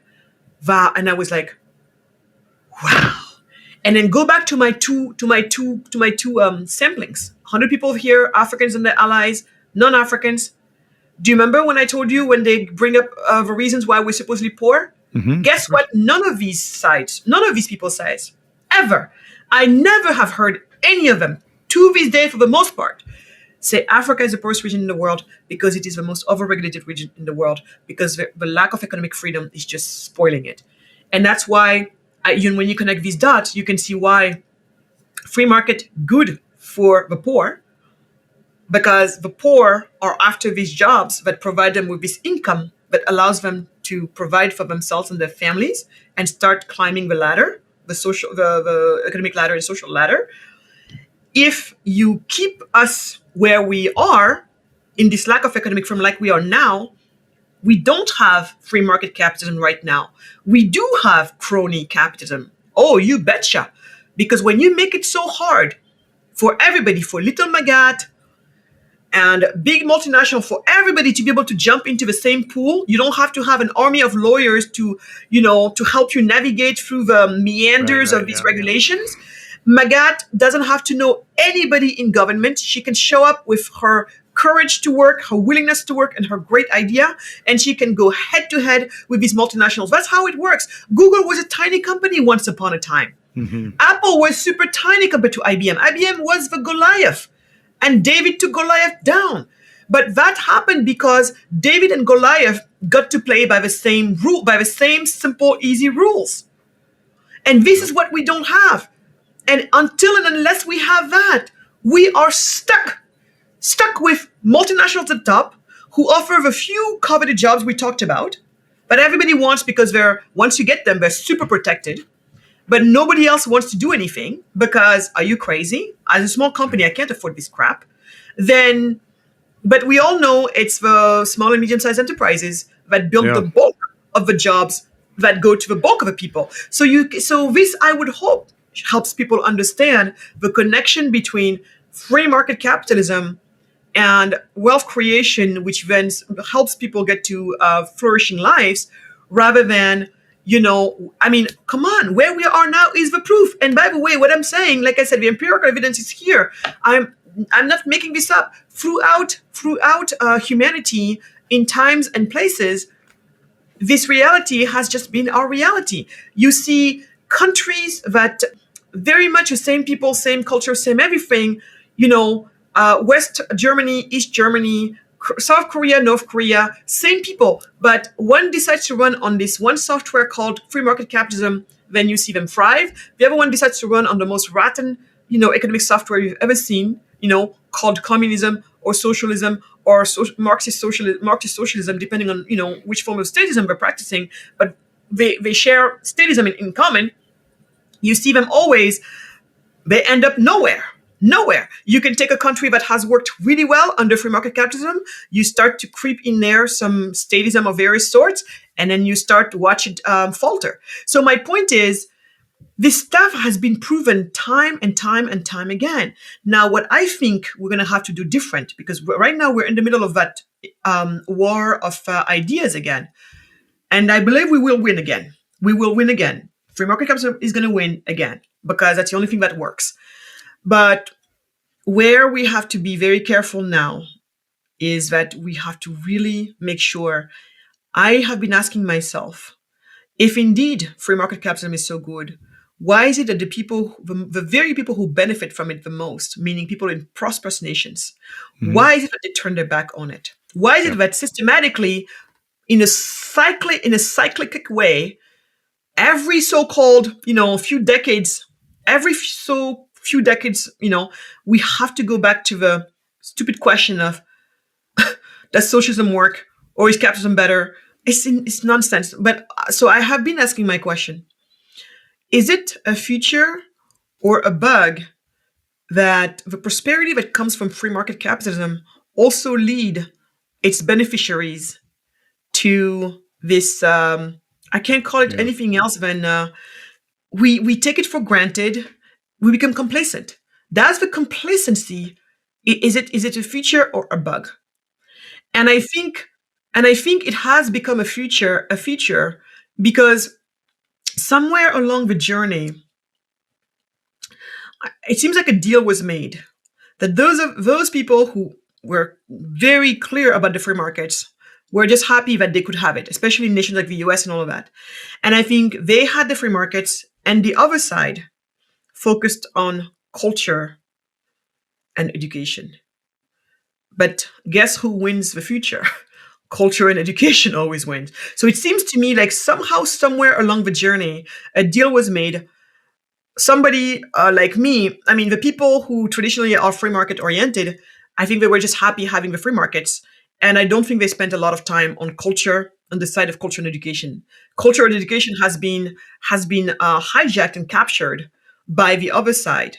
And I think if we do not want to go back and always in this crazy, insane cycle of always having to question, because then eventually our youth, who has been then eventually taken care of by a certain ideology, they come to the adult age, and they bring back all of this. I really think this time around it's important, and I'm doing it at my own level. I want to make sure that no more will people have to take any of this for granted. The problem with this issue, the problem with the free market, the problem with this environment that's needed is because it is invisible to most people. Most people take these institutions, most people take rule of law. And by the way, I know you like when I say it, when I mean rule of law, I don't mean more laws. I just mean, right? So, but the whole thing is invisible to most people. It's like the air that we breathe, you and I. Without it, we could not survive, beyond a few minutes. But it's all around us. We don't see it. We take it for granted. It's only those of us who don't have clean air who know it. And so this is a problem we have, Michael. And I believe that going forward, it's going to be really important for us to make sure that just like kids learn how to read, write, code today, and who knows what else they're going to read, Econ 101, it's going to have to be baked into everything that we do with our kids from the youngest age to forever. People need to be able to learn how to connect these dots. These cannot remain invisible for them. And the nice thing, though, is that once you see it, you can't unsee it. So that's the beauty of it. But we have to make sure that people can see it. And personally, even at my own level, with all the young people that I'm dealing with, it doesn't matter if you're 3 years old, 5 years old, you can talk, you can connect dots. Let us start connecting these dots. To the point that in Senegal, we had these kids who you should see. It's very interesting because that's going to be a story for another day. But what I'm saying is everywhere, anytime any of us can, we have to make the unseen seen. And for people have to connect these dots. Otherwise, down the line, we're going to have this fight again. And how many people are we? I mean, right now I'm worried about the US. I am very worried about the US. I believe in the long term it's going to be okay, but in the short term, what might happen here? Right. And so Let me pause for a second because I'd like you to talk about that. But can I say a couple things related to what you said? I think that are super important and just kind of follow because I want to go to the US. So pardon the interruption. So a couple of things I just like to say. One, the importance of private property and rule of law, which we've talked about a lot. I think is really important. And I'm glad you said it right in Poverty Inc. I remember when I was interviewing you for it, and I said, "Okay, let's talk about rule of law." And you were insistent, like, Michael, you have to put this in. Like, and so it's in the film. When you say, when I say that there's not rule of law, I don't mean there's not enough laws. And I think you've gone over that, like incredible levels of regulation. So what I can do actually for listeners, I will put on the show notes. I give talks on poverty in the developing world and various things. And sometimes I'll use that come out of like Fraser Institute or Heritage Foundation. They've done a number of things. There's these maps that are correlation maps, okay, between private property rights and prosperity, right? The second between government integrity, right? Between ease of doing business, all these kind of maps, and they'll show you there's like incredible correlation. Notice I didn't say causality on purpose, but I do think there's cause as well. But there's a correlation between private property and rule of law and freedom of association and free exchange and prosperity.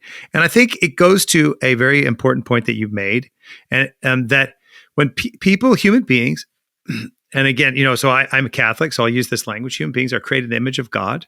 We have creative capacity. We're endowed with reason and freedom, and we're social, and we are called to complete creation, to participate with God, to like make things better. And when people are given the opportunity and the political, economic, social structures to do that, they create much more than they consume. Now, you and I both know having stuff alone doesn't make you happy. So we're not making the case, if you have stuff, you'll be happy. But what we're saying is, why, in back to this question of Senegal, why is Senegal poor? Because the institutions of justice that we take for granted, this goes back to your invisibility point. And actually, I'm just rewriting a little piece I had done called Ignoring the Invisible, where I talk about this a lot, which I'll be posting soon. But the invisibility of private property, rule of law, freedom of association, free exchange, we take it for granted. I think that's a great part of your story is you first had the experience as a little girl saying like, wait, why are they so rich and we're so poor? Or first, why are we so poor? Why do we don't have paved roads? And then it became, wait, how come there's prosperity and not poverty? So the real question is not why is there poverty, because everybody's poor, as you say. The real question is how come some people created wealth? And then these experiences going on and realizing, oh my goodness, it's so difficult. These invisible things that I just did as an entrepreneur and a businesswoman in the United States, all of a sudden I realized, there's these massive obstacles. And here you are, highly educated, experienced, talented, multiple languages, live in lots of countries, and you're like, I can hardly navigate this complexity. How much more is just a poor person in Senegal going to be able to do that? I think that's just really important. And then the last thing I'd like to say, I will put those, I'll just put those pictures of maps. And I'm actually putting this in the book that I'm finishing called Excluded, right? How global humanitarianism excludes the poor from prosperity and freedom and justice. But the other thing I think that's really important that you said, and I'd like to go into that, and I think there's a couple things, is that this feature and bug element, which has to do with invisibility, I think there's multiple things going on, and I'd like you to comment on them. So one, and this is something I talk a lot about, so listeners may have heard me talk about this, but I think you said correctly, we made an error at the fall of the Soviet Union. We thought that Marxism and socialism was an economic program, instead of realizing that Marxism and socialism are in fact a large vision of the human person and society. So John Paul II said, the primary fault of socialism was anthropological in nature. The primary error, it was an error about the human person. They got the human person wrong. It was a mechanistic vision of the person. Now, his successor, Benedict XVI, Joseph Ratzinger, as Joseph Ratzinger said in the early 90s, Marxism is just the radical execution of the spirit that still dominates our age. All right. And what happened is, I think a lot of free marketers were like, oh, capitalism won the day. But actually, the vision of the human person, a technical, mechanistic vision, a spirit of envy and other things you've talked about, and the spirit of Marxism still continues. And so much so that people like Alexander Solzhenitsyn spoke about this in the 70s, 80s, and 90s. And Augusto Del Noce, I've done podcasts on him. He's an Italian thinker. He died in 1989. He said, as communism was failing in the East, Marxism and socialism, it realized itself in the West. And you're right, it realized itself in culture, in education. So young people have been taught, indoctrinated, however you want to talk about it, propagandized, whatever it is, they've been taught erroneous thinking. So I'd like you to comment on that. I also think you have other sociological issues like the breakdown of the family and other things. But I also think there's a crisis of meaning. People don't have a sense of meaning, and that's connected to the breakdown of the family. It's a loss of faith. It's a loss of human relationships. Marriages are in decline. I mean, you see like this element, and I think that gives an attachment to ideology. So the combination of them being educated in a certain way, as you said, culture and education, and this loss of, and then breakdown of the family and et cetera, and then this loss of meaning. Ideology is an attachment to meaning. Anyway, there's a lot there, but I just wanted to comment on some of the things you said, and then maybe you could comment on that. Then I do want to talk a little bit about the United States as well. Mm-hmm. Mm-hmm. No, I mean, to me, it makes sense what John Paul II would say, because I remember when I started looking into all of this, one of my first reaction was, wow, free market capitalism is actually a system that seems to be, it just maps itself onto who we are. It's the one that respects the most, I think, the human nature, right? And it's designed in such a way that it actually, ideally, calls out the best in us. And people will say, well, though, some business people are always doing bad. First of all, we have to understand, as with any communities, whether it's a community of popes or a community of rabbis or a community of business people or community of whatever it is, I mean, it's well distributed. Some of us will be just not good people, and that's all it is. It's not an indictment on the rest of the community. Okay, so I think we just need to understand that. And sadly, because Hollywood, again, culture, Hollywood media, they like to always portray the entrepreneur, the business person as a bad person, as if everybody in business is bad. But the truth is, most business people are just good people running good, decent businesses, providing value to the rest of us. That's pretty much what it is. Do we have a few rotten apples? Of course. But we talk about them in a way that's disproportionate and making you feel like that's all there is. So that's the first thing. But for me, capitalism is a system that really works with human nature and not against it, like I feel that communism is. But where you're right with his successor is, that's profound. I never I never heard that, but it makes total sense now, because it is true that envy, that is, it's a very powerful sentiment, but if it goes unchecked, what it would yield is pretty ugly. And I think we don't speak about it much enough. And I think many people also don't are not given a chance to engage with the antidote to envy. And I really truly believe that the antidote to envy is what you called it. You call it meaning, and I call it meaning and purpose. I really believe that meaning and purpose is an antidote. Well, can I say, so just to be super like clear, Ratzinger didn't actually say envy there in that thing, but I think you're right, but I want to make another point that's interesting. So in the Catholic tradition, right, envy is one of the deadly sins, and it's part of it is sadness at another person's good, but it's also a desire to pull down. And the antidote to envy, which is brotherly love, which is very interesting because brotherly love is cooperation, right?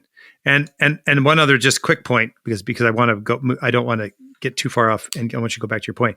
I think John Paul II in Centesimus Annus, in a paragraph number 42, he says, "So is capitalism what we should embrace?" And he says, if by capitalism we mean X, Y, and Z, then no. But if we by capitalism we mean this, A, B, and C, then yes, and we should call that more of a business economy. And I could put that up. And I think that's another problem we're facing a little bit within capitalism is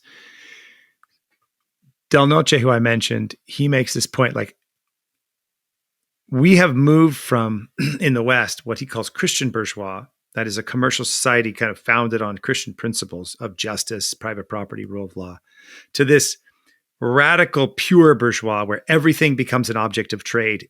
Everything's a commodity, including persons, your womb. You can rent your womb. Everything's a commodity, right? It's like all things become tradable. And he says this is because the hippie became a yuppie. He said, and that he embraced this notion of happiness can be achieved simply by material acquisition, and that everything is tradable. But just because, and I would say, but like this is again following like John Paul, just because there is a market for something doesn't mean there should be. Just because there is a market for slaves doesn't mean there should be. And so I think, or is a market for pornography doesn't mean there should be. And I think that's another, this is a complex thing. I'd just like to know what you think about it from your perspective. But I think that's another thing that's hurting the argument for a free competitive market economy is that there's, as you said, crony capitalism, which you could explain. And also this just kind of dehumanization, because we've lost the purpose of prosperity is not stuff. The purpose of prosperity is human flourishing and to lead a life filled with meaning. And I think that's another problem that's facing young people, even where even like I'll say capitalists are bad advertisers for the free economy. Do you want to respond to that or disagree with me or whatever? No. I don't think I disagree, but there are a couple of things that I wanted to say about the stuff and me and relationship to happiness or flourishing. While I agree that more stuff does not equate to flourishing, I think I'm on board with you on that one. That being said, I think we have to remind people that there is a threshold beneath which no flourishing can happen. You see what I'm saying? Like, so, and I think the number, was it 40,000, something like that? I'm going to dig up the number for you. But below a certain GDP, we do know that it's just not happening. It's just, you're struggling. And beyond that, everything is gravy. So I think for a lot of these prosperous nations, they're already beyond that point. Whether you make 80K or 120 or 300 or whatever, in terms of how much flourishing it brings to you, it's very minimal. So there's definitely a research out there on that, and I think most people could understand why. So but if you're excluded, like millions of sub-Saharan Africans, that's a different issue. And that's why I try to tell those people we still need economic growth. because we got to get to that threshold where anybody who is beneath that, we do know you're living a very miserable life just because the material is not there. I'm sorry, but when you're living in countries where, in Pakistan, I heard yesterday, some of the temperatures went up to 50 degrees Celsius. I don't even know how many Fahrenheit that is. Imagine you're a poor Pakistani who lives in a home. I mean, come on. It's just like living in a home in Canada and it's minus 10 or something like that. How long are you going to stay alive? How long? So that's all we mean. Like there is a level of material having that if you're beneath that, no life for you. No life. It's just the most miserable life because there is just a minimum needed of material that you need to have. And that's why we have to have economic freedom because that's, like you said, millions, billions of people around the world don't have that yet. Mm-hmm. But on the other end of that spectrum, it is true. Once you have reached that threshold, like I said, everything above that is not going to be what changes things for you. And so there, it's funny that you said, and I can't even remember his name, but that's why I keep saying the successor to John Paul II. Yeah, Benedict XVI. Yeah. Yeah. For me, when you said what he said, I thought right away of envy. I don't know why, and I'm glad. That's right. But no. I was only correcting myself because I actually said envy too. I'm just saying in that quote, he doesn't say envy. No, of course, envy is a serious problem. So absolutely. Yeah. So to go back to the question that you were asking, about meaning and purpose, and is it free market capitalism? Is it because there's a market? Is it because something could be a market that we should make it a market? And tying that back to purpose and meaning. This is where I am always going to fall back on, because I feel the way you do. Lord knows I have issues with the concept of, wombs being rented. And I hear the libertarian arguments on this stuff. I can understand the intellectual argument, but like you said, it's not because something could be a market that it should be a market. Now, my thing about that has to do with two things. One is, the solution to that should definitely not be trying to block it from being a market, because as you and I know, humans will always do what humans do. If somebody wants to rent a womb somewhere, they will do it just in the black market under very unsafe circumstances. And it can be done even as trafficking and who knows what else. So it's a crazy business, right? People abducting women, forcing them to carry these kids, whatever. Now it's not because you're saying no market that the market is not going to exist. It exists in the open, or it doesn't exist in the open. And then when it doesn't exist in the open, the extra problem you have added to it is that it's on top of that adding more problems, because it's done in the very shady circumstances where you're just adding to the problem. So that's why my first pushback to people who are saying, let's just, restrict the market, therefore it's not going to happen. I'm calling BS on that, because we see that.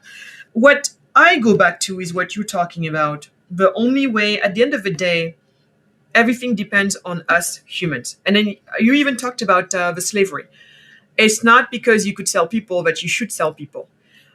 Oftentimes what you have with that is like, where are societies in terms of, because it's easy for you and I today, Michael, to say selling people bad, morally deviant, right?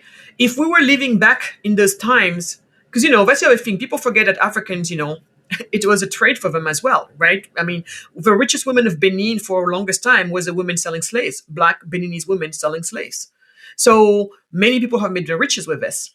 Just like today, some people are still selling cigarettes or whatever that you deem not to be something morally right to sell. And I agree with you. It's not because it could be sold that it should be sold. But that is not the market. The regulations and the laws should not decide on that, because they can't. Actually, they can't. Why? Because it's the human nature that decides on that. So when eventually, as humans were starting to evolve, and some of them were starting to say, this is nonsense, slavery is really a terrible thing, then that's when you started seeing things happening. And again, I'm not saying that it should not or could not have happened earlier, but for that, I go back to maybe some of the education that we provide to our youngsters. And me, Michael, I take everything back to education. And education to me doesn't mean like what are kids being taught in school, but it means what is a child how are you taking care of a child? What are the values that you are instilling in this child? That's more what I'm talking about. It can be done at an official school, but beyond that, within the home, what's happening. So I think that a couple things have happened. Not only, in the official places where supposedly kids were being educated, raised by the institution, which is the state in this case.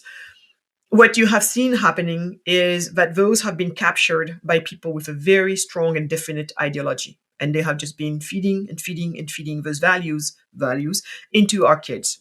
Meanwhile, I think a lot of parents, for various reasons, started just becoming like what I call, they started resigning their jobs of being parents, for multiple reasons.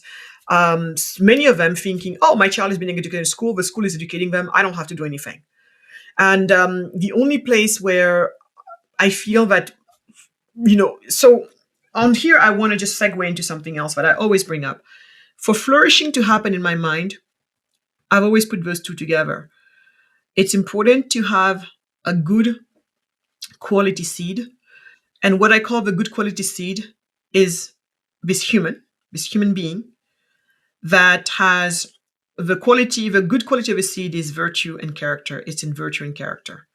So that's what the seed has, the seed being the human, virtue and character. And then that seed needs to be implanted into an environment that then can allow this person to thrive and to flourish the maximum. And so those two need to happen. And oftentimes we only focus on one or the other, but those two are needed. And so that seed, virtue and character, not only I feel has been happening less and less for various reasons, that would be a whole nother podcast, but on top of that, those virtue and characters have been under attack. And I do put values of family. I do put faith and religion. I do put all of these components that somebody else might use the word moral. And even that word, some people are shy to say it because some people say it can be subjective. But I think we just need to go back to some of the universal values that we know to be good. And so for me, that's where we really have a lot of work to do. I think the free markets are great. But if you don't want the free market to fall into a weird world, we're going to have to make sure that people have, it's almost like the level of virtue and character building we do in people has to also match, the level of freedom that you give them. And if there's a discrepancy there, you've got big problems. And so that's what I have to say on that. So a couple of things quickly, because this is a huge topic. But it's so one, it's good. We get to disagree on something fun. So, I mean, okay. So first of all, I think I want to go back to the seed and soil because I think it's an important point. And I think you're right. I mean, like this is very much of this connection between freedom and liberty and then self-government and your own self, and then this connection of the seed of virtue and character, and then the right environment to take care of. And one of the things we've been talking, like kind of the main thing we've been talking about, is that the right environment, the right soil doesn't exist for millions of people throughout sub-Saharan Africa. I would say just quickly, I mean, I think, so this is where we disagree. Like, I do think we always need to be careful on what we're regulating, but like when it comes to certain things like buying and selling organs, I know there are many libertarians who think you should buy and sell organs or rent wombs or things. And you're absolutely right. There's always going to be a market for evil things. It's like human beings who are going to create markets for them. Okay. But I just think like there is a place for the law, just like the soil and rule of law and private property. There also has to be law that demarcates and teaches that certain things are not tradable.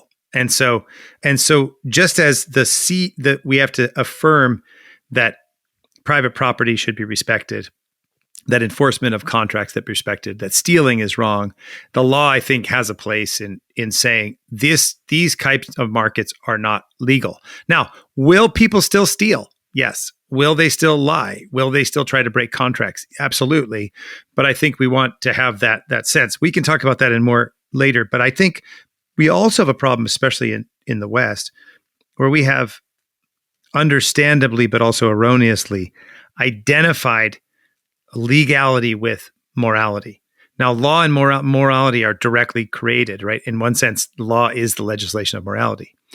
But in like the United States, for example, if we declare something to be legal, then it's okay. And so I think we've actually, and this goes back to your seed point and soil, I think we've lost some elements of the idea of virtue and character, and then the good social soil to understand without the law telling us why that's wrong. And so I think we're at a time where we do have to be very attentive to this question of the didactic or teaching power of the law. But you can disagree with me more, or we can move on. But I do. No, I don't think. Go ahead, Michael. Well, no, that's fine. I don't want to, I mean, that's why I disagree with you, but I'll give you the last word, or we can move on to, because I think you make an important point about America and the American dream and the American founders' idea of liberty, right? Which is liberty is only suitable for a virtuous people. If you're not a virtuous people, you're not ready to be a free marketer or to live in a limited state almost, right? I mean, this is kind of part of their argument. Yeah. But go ahead. No, but before you go there, I want to go back to what you were talking about, because I want to be, I'm very thankful for you bringing up that, the comment that you brought. But I don't disagree with your comment. But this is where maybe I would make the distinction between, because we use words, right? All of us, we use words all the time.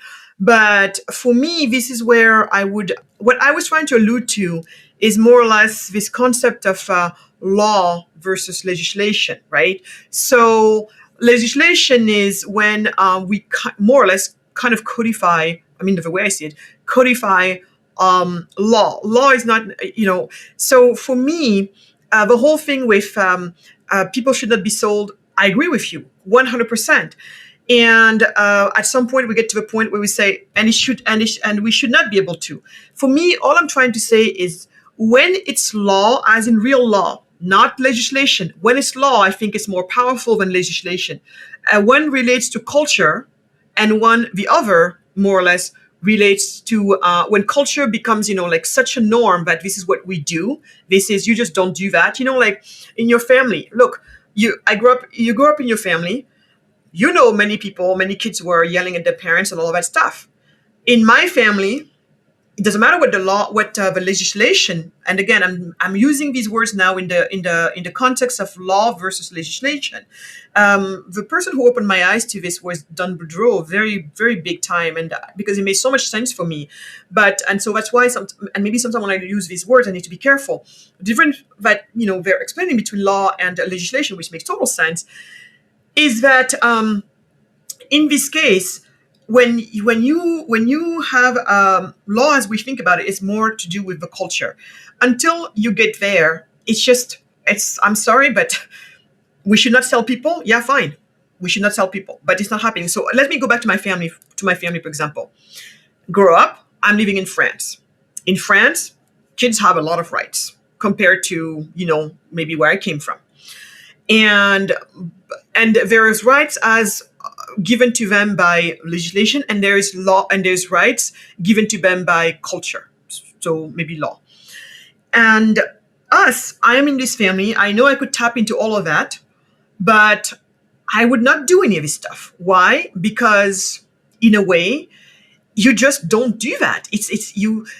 We don't do this in this family. We don't speak after our parents. Once your parents have said something, you don't speak back. I can honestly tell you, despite all the issues I have with my parents will be very honest in telling you, she never, the whole time we've known her, had one word louder than the other talking to us. And I'm very forceful and everything. But you see, these are things we just don't do. We just don't do this. So I don't care that you say we sell people, we don't sell people. We just don't sell people. We're here. This is our law. So maybe it's being too technical, but all I'm saying is I totally agree with you. I totally agree with you. We should have a time at which we're saying, but I think it becomes stronger when it's something that the whole of this culture has maybe come to agree on. Or maybe we're just nitpicking. But bottom line is, I agree with what you said. We should get to a point where some of this stuff is not. Yeah, I mean, I think it's like a really interesting conversation that we should have, because I think that, there's a sense in the tradition that law is didactic, that is, law is teaching, and you can see in certain elements in culture over the last 50, 60, 70 years in the United States, when certain things are made legal, all of a sudden there's like an explosion of them. But you are, so I think that's why I'm see, there's a sense, I think it was Barry Goldwater, somebody said, like, you can't legislate morality. And there's a little bit of truth to it in one sense. That means a law is not going to change the moral heart of someone. But actually, it's also wrong, because law is exactly the legislation of morality. That's what it's saying. It's saying private property matters. It's important. You can't steal it. And if you do, you're punished, right? Human beings are not objects of trade. You sell them, you go to jail. I think this is a larger conversation, and I do want to move on, but I do think it's and I think something worth talking about. But I do think there's this a little bit of a sense where, because there's so many rules and regulations, we're trying to kind of like manipulate everything. I sense in you, which I share, is there's so many rules and regulations that it's not going to solve the problem of human nature. And I think at the other sense, and this is, maybe there's disagreement, maybe there's agreement, of like, well, some things need to be made very clear in rule of law that you are just not allowed to do. And yes, people are going to break the law. There's never going to be a time when there's not people breaking the law. But I think when we use law, when we forget that law actually has a teaching power, and that if you declare something legal, in many minds, especially young minds, whatever's legal is moral, then we sometimes end up creating difficult conditions where people actually lose their moral compass because the law lost its moral compass.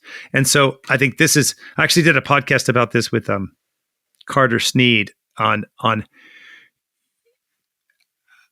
there's going to be a vision of the good life, human persons, family, and justice that underlies our law. And if we lose that and the laws reflect injustice, then the people who often get hurt are the poorest of the poor. And so the last thing I'll say is, this is why, like, I know there are free market people like Brian Kaplan and other people. And I've interviewed Brian Kaplan. We did a debate with Chris Arnauty. But Brian's like, yeah, you should just be able to sell your organs. Well, like, my view is, if you make organ selling legal, it's going to be poor African, Indian women are going to be, quote unquote, selling their organs on this so-called free market of consent. It's not. Their poverty is going to be taken advantage of. And so a part of that's, and the last thing I want to say that's really important, and you can respond, but you made this point earlier, like, this is why prosperity matters. Because and this is why, like, it's related, these two things are related. If you have a very poor woman who has to migrate to the cities and do domestic work, or even selling herself into prostitution to feed her children, and you have this global market of selling kidneys, this poor woman is going to be, quote unquote, driven to consent to sell her kidneys to the rich European or American who's led a dissipated life. But that's because she's excluded from creating prosperity in her own country. And that's why I don't have to sell my organs. And that's exactly why, and I'm glad we're circling back to this, but the reason why I tell prosperity is the answer to so many of our problems. Because as long as you're going to have this, and that goes back to the conversation we were having earlier with, we need to make it clear that some things are not right or whatever. For me, the biggest way to make it clear that some things are not right is probably to make sure that, like you said, that these poor people don't, do this. Even when we see, I go around and I see people putting sex trafficking all over the place. You have people fighting human trafficking all over the place. That's a good thing, to fight human trafficking. But when I have somebody who is fighting human trafficking and is fighting me on the need for free market capitalism, I said, then do you really care about these humans being trafficked? Because follow the dots always. It's always those the most vulnerable among us who find themselves into situations like that.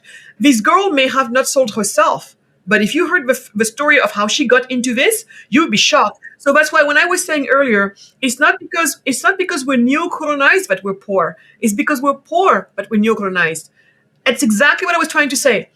It's because we're poor that we're being sold. It's because we're poor. It's the poor. It's the poor who suffer all of this. So for now, I feel like when we're trying to put something into legislation, however morally right that is, it's not sufficient to someone like me.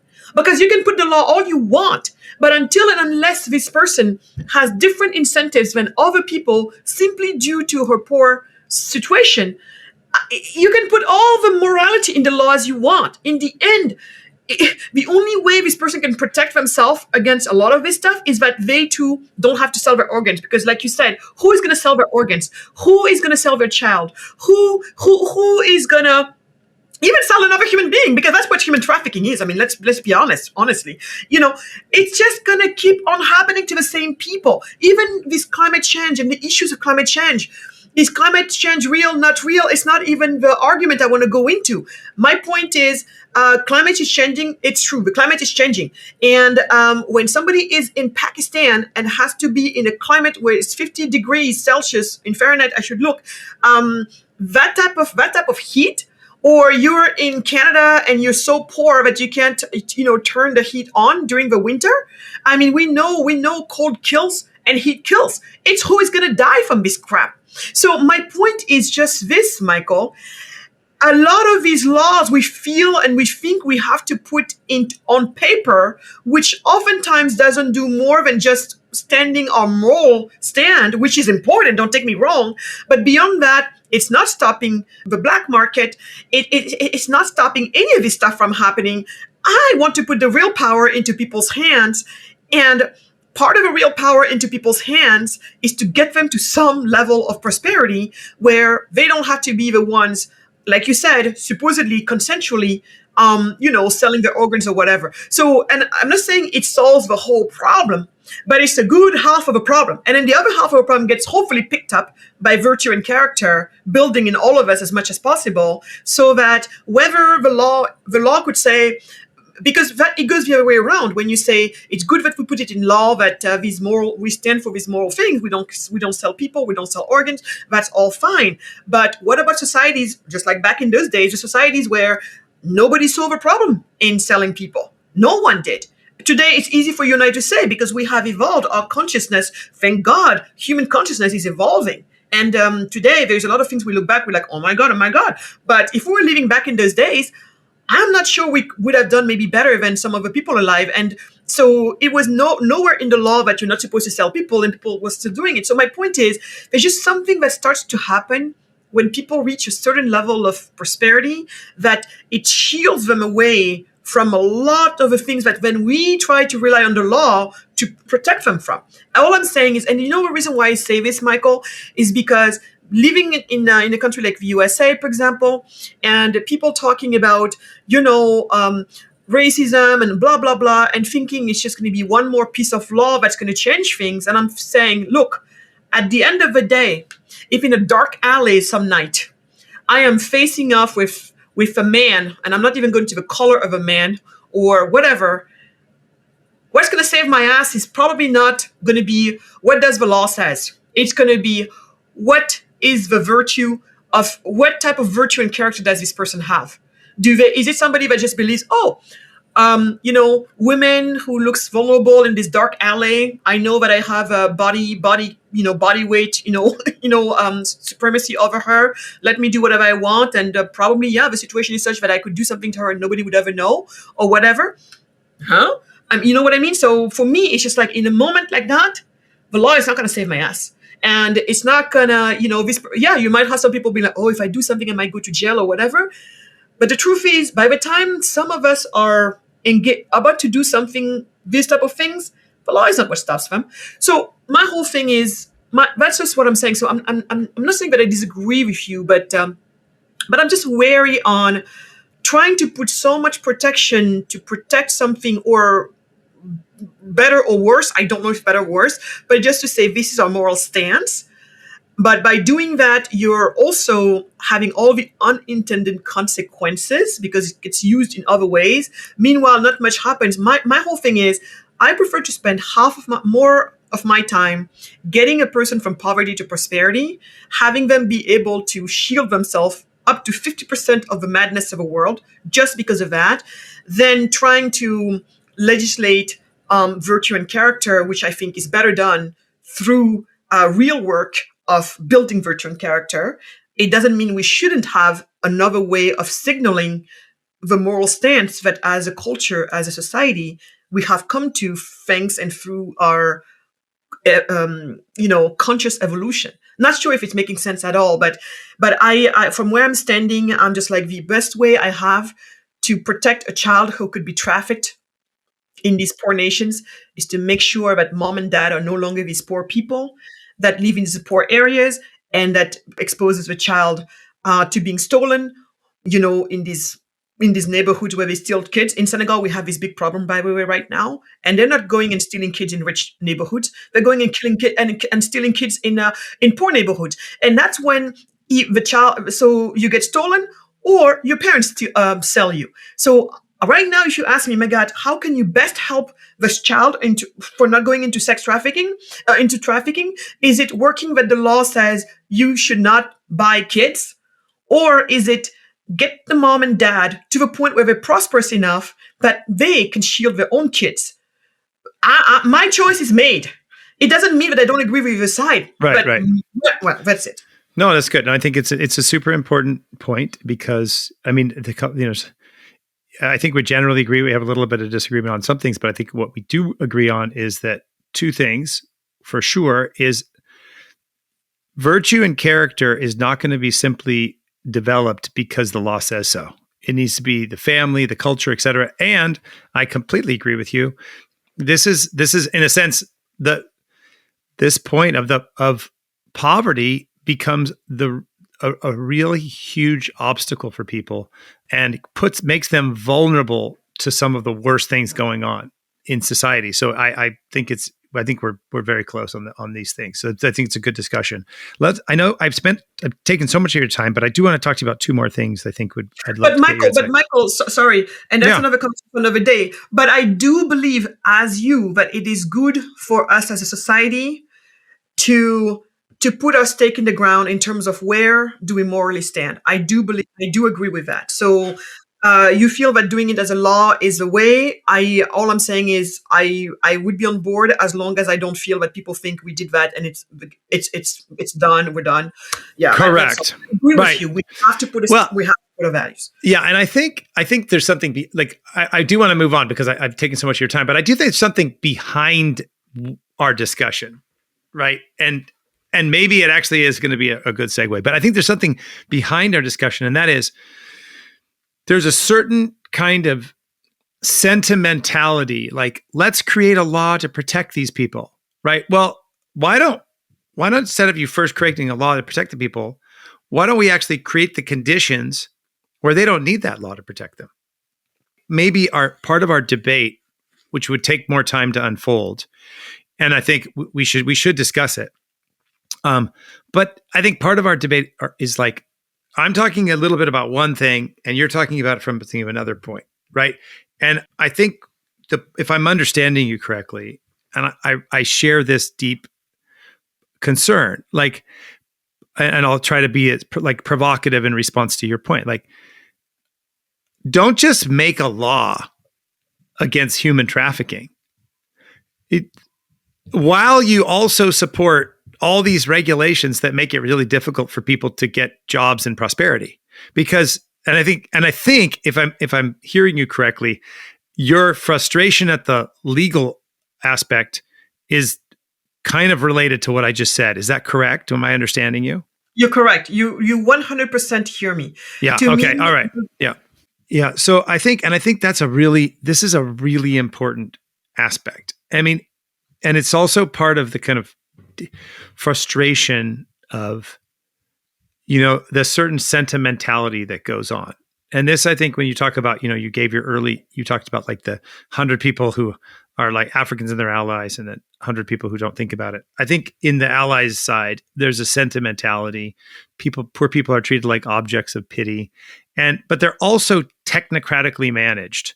And so it's almost like, I think there's an alliance. This is complex, but I think there's an alliance between the sentimentality, the technocratic, and like, let's make a law to protect people, while at the same time, you're actually supporting the very policies that exclude poor people. And so, okay, so, all right, so maybe there is a segue there. And so, okay, that's a whole other, I think we need to talk about that and develop it. But let me ask you about two things. I want to ask you about the American dream, but I think maybe it's more logical right now to say, one of the things we haven't talked about, but I think that's behind this discussion, is, the problem of a technocratic scientific management of poor people, that poor people are problems to be solved, and that there are bureaucrats and technocrats in Brussels and Washington, D.C. and Paris and London and Tokyo who know better, and they're going to create this kind of solution to the world's poor. And of course, Poverty Inc. was a critique of this global humanitarianism. But you've talked about technocracy also, and even connecting it to excluding poor people, to the problems of faith, the problems of there's a technocratic, you make a technocratic critique in your work of this very mechanistic view of poor people that excludes them. What role would you say, beyond the failure of, say, Senegalese or other West African and African nations to create institutions of justice, what role do you think, or what guilt, if you want to say it that way, do you think this kind of technocratic dominant World Bank, IMF, World Economic Forum, UN kind of model has? I'd like to hear your critique of that. My critique of it is basically, these are the people shooting you and showing up with their band-aids, and you should be thanking them because they're putting a band-aid on. So, but the problem is right now, people are not seeing that they're shooting you. And they're shooting you every day. Today they shoot you in the heart. Tomorrow in the chest, this other side of the chest. They're shooting you every single day. But somehow the rest of the world, including you, is not seeing it. And it's because you're not seeing it because of all the lies I told you about. The lies are covering up the deeds, these bad deeds that these people are doing. And so if you ask me what is going on, they're shooting us. We're not seeing that they're shooting us because most of the world doesn't understand. Like, again, remember there's two groups that I told you about? Explain a little bit when you say, like, I follow you in the shooting you, right? Yeah. I'm your sympathetic, I'm sympathetic to a critique of the global humanitarianism. But right.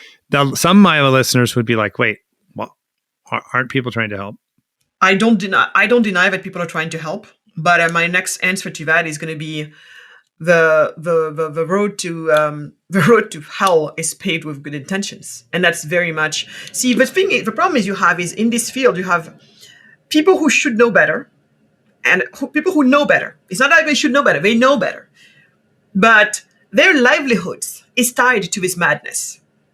Number one, you have people who are completely clueless, and out of those clueless people who still care, they're just going for whatever, but based on those diagnoses that I told you about. Remember my usual suspects as to why Africa is poor? Africa is poor because malnutrition. Okay, let's bring them food.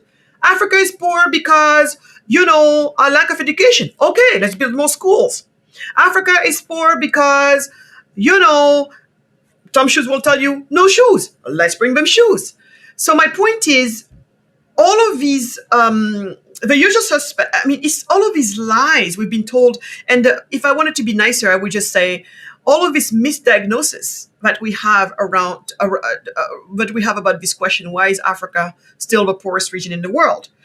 There are multiple, and if you want to know them all minus the nasty ones, and minus the ones that are flat out racist and who knows what else.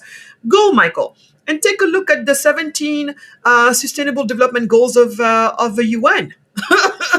I mean, and there, poverty is one of the goals. When I argue that poverty is the underlying cause of almost all the goals in there, whether it's malnutrition, lack of education problem, even the gender gap that they're talking about, all of that, it can be traced straight back to poverty.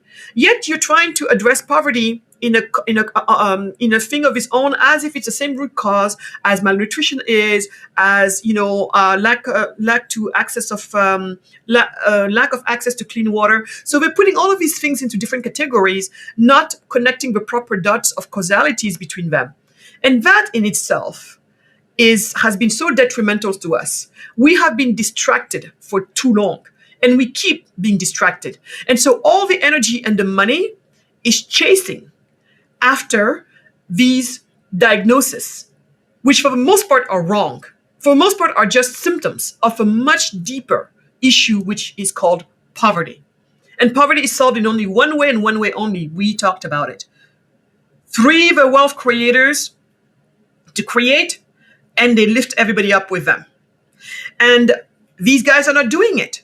And like we said, some of them are not doing it because if they really went for it, then they have to retool their entire lives, their existence is no longer justified.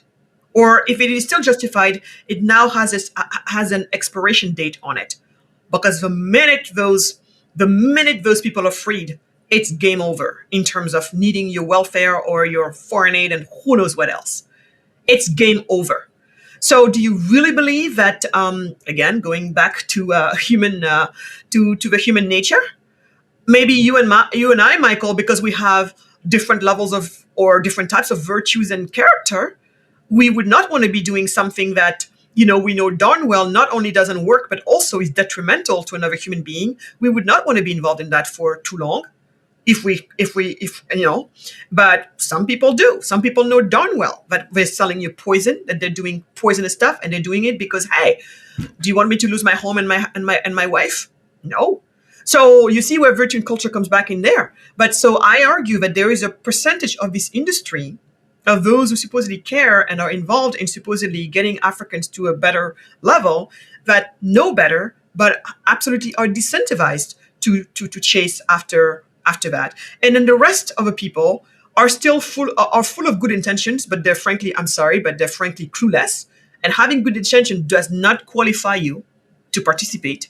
And if anything, you should be very careful before you participate, because you need to understand that, again, unintended consequences is part of a deal. You want to make sure that no matter what you're going to do no harm. It's the first call to action. Do no harm. So until and unless you know that what you're about to do is not going to destroy somebody else's fervor, you should not get involved. That's why Tom Shoes and all of that, I will not have pity for you. I will not have compassion for you just because you cared. You cared, that's great. But really caring is to try and be aware of the trade-offs and the real cost-benefit analysis of what you're about to engage in supposedly trying to help this person. You see me on the side of a road.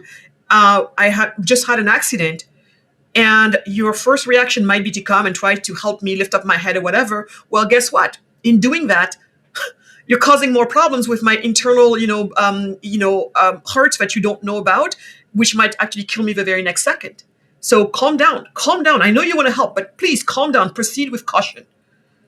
And of course, I'm going to have sympathy for people who, they just didn't think twice. I mean, come on. I mean, she's on the pavement and, coughing blood or whatever. I mean, I'm going to go. I'm going to do whatever I can. And I could never blame somebody like that if it ended badly.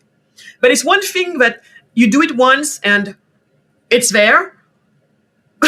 But to always do the same thing, and most importantly, in the process, you've heard people tell you, actually, don't do that. Just don't. Right. That's a big I can understand it was instinctual the first time around, but don't. But that has become the way for these people. So don't give me your free shoes. Why? Because when you dump free anything on us, you're putting out of business business people who were hiring people and those jobs provided income to people that they used to provide for their families in ways that you could never engineer yourself, even if you had to think about what do I need. So this is the point. And so this is the reason why I wanted to write this book, because we've been told so many lies. But I want to challenge people, those who know better and are not doing it. I want to expose them. I want them to be exposed. And if they want to stay on record with continuing what they're going to do, it's going to be a very different play. And everybody else who until now they could claim that they didn't know, well, now you know. Guess what?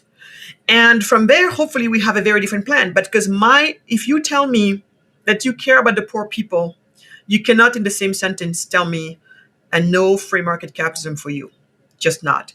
The best thing that the poor person needs is prosperity. That prosperity will get them to such a different level. And then beyond that, like we said, once you get to a certain threshold of income that you make, $1 more, $10,000 more, $100,000 more, $1,000,000 more will technically not change the quality of your life. Literally, in terms of what matters, that flourishing that you're talking about. But below that, every penny matters. So if you care about somebody, you got to get them to that threshold. And that's really where I have my eyes on.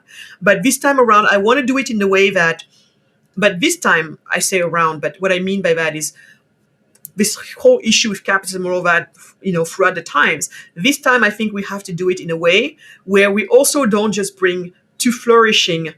We don't bring these people to that level in a way that doesn't take into account virtue and character. I think as we help people reach prosperity, we also have to work really hard so that the same way we're working on economic freedom, we also work on virtue and character building. I think those two are really going to be needed. And even me, that's why I call myself a conscious capitalist. And I try to model this for my employees back home every day. So my employees, they see me how I treat them. Tomorrow, if you ask them about their job, just the other day, we had to introduce a new team member. I mean, if I was a white person, you could see me blush because I was so embarrassed by all the things they were saying about me. But for me, I had succeeded in what I cared about the most, beyond providing them with good jobs, which give them good lives. Them saying that, because after a while, life is tough, You evolve into societies where it seems like nobody cares. You evolve into societies where you feel like everybody wants to take advantage of you if they can.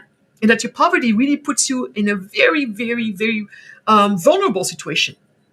And so much that you only see the worst aspect of people because, everybody's coming with this. They're just going to take from you because they can and because you have to. And so for them to just be saying, look, here it's a team. We all work together. And they were talking about things that truly were related to virtue and character, and being so thankful that this is a place that proved to them that they don't have to give up on human nature. I was so proud of that. And at the same time, we have a school for the children of our workers. It's Montessori inspired. And there too, you were using the word earlier, collaboration. Kids, being very collaborative with one another. We had this one kid who had to have an operation recently, and all the parents put together money. Each of them put $2 together. And they just, it's what they could afford. Each of them, they talked among themselves. They want to help this little boy's family. And then they talked about what they could each provide. And then they put it in. And then when the head teacher went to the family, she was the sent delegate. She went to this family and she brought her a little envelope saying, this is not much, but we give it to you with big heart, wishing them the best. And they did the prayers for the operation to go well and everything. I am very proud and happy that at my own little level, these people are seeing that it's not just about getting to prosperity, but it's also about, we want to be good people. We want to be good people. And the day you become, I tell them every day, the day you find yourself in my shoes, where you can build wealth and help others build wealth and prosperity for others, like you're able to be a boss. My employees will tell you, when you work with Magatte, she looks like no boss here. She just, here bosses, they think they need to, they patronize you, they treat you like crap, they talk bad to you, and they say, she asks us about what we think, the decisions are made in a certain way. And she said, the way they said is they say, we always see ourselves in her. That's how my people talk about me. They say, we always see ourselves in her. And what I respond to them is, that day when God puts you in a privileged position that I am, you need to remember this. You treat people well. you go out of your way. That's all I'm going to ask you to do, nothing else. And I'm here and I'm modeling it. So I'm really very much, and I think all of us should try to do this. And I know you do that. Maybe there are many of us who do this, but I think it's what it's going to take going forward. We should not do things or be mean or be crazy just because we can. And that's what I was going back to. No, it's very good. I mean, I think the connection you make between the importance of virtue and the seed and the soil and the importance of markets and opportunity, I think are related, because it's the goal, as you're very, I mean, this is something I think is very clear in your work. I mean, your goal is not simply to get people money. Your goal is to get people to flourish. And that requires a certain level of prosperity and opportunity and independence. So as Daniel Jean-Louis said in Poverty Inc., no one wants to be a beggar for life. People want to be able to have opportunity, and I think it's great. So maybe just quickly, I'm going to have a couple of fire round with you. One, we haven't mentioned it, George Aite, super important, Africa Unchanged. You kind of take your book from him. I've been able to meet Professor Aite. He's passed away. May he rest in peace. And he said that Africa's there's a hippo generation and a cheetah generation, right? And so I like how you talk. Just maybe quickly on Professor Aite's inspiration for you. Yeah. No, Professor Aite's inspiration for me has been, like I said, he's another one who I call him one of my intellectual fathers. George Aite, when I first met him, was in 2007 in Arusha during the first TED Global. We the TED Africa Fellows were the first fellows for TED. They started it with us, and they had gathered 100 of us from Africa and the diaspora. Saying, hey, we believe that this cohort is going to do good stuff for Africa. And I was there, and I have to tell you, I was still with my aid is good, trade is better. And it's when I got converted to forget aid. That's when I got gone. I was like, what? Aid is just bad. And I was like, remember, this is, I really forget to mention this, because this was a critical moment in my life when I went from aid is good, trade is better to, I'm going to say bad words, but I won't say forget ed. We're just going to say it that way. Forget aid. Give me all trade, right? And understanding. And enterprise. And enterprise. That's the thing. It's enterprise. So that's really, it's part of that. I mean, George is definitely was a critical juncture in the journey. So there he was on stage, and there was people like Andrew Mwenda before that who were talking. In Poverty Inc., we talk about how Bono was heckling him for having the nerves to say which country has been helped by aid or whatever. But Aite got on stage, and there's so much passion about him. And he was talking about how, he's explaining this hippo generation, but we all know, about our leaders, all the people who benefit basically from the current status quo. And today I would almost like to add to the hippo generation all the people who evolve in the economic development field. For me, they're hippos as well. It's all of these people who benefit from the status quo, and the status quo is just like this lethargic, huge Goliath that just, it's disgusting.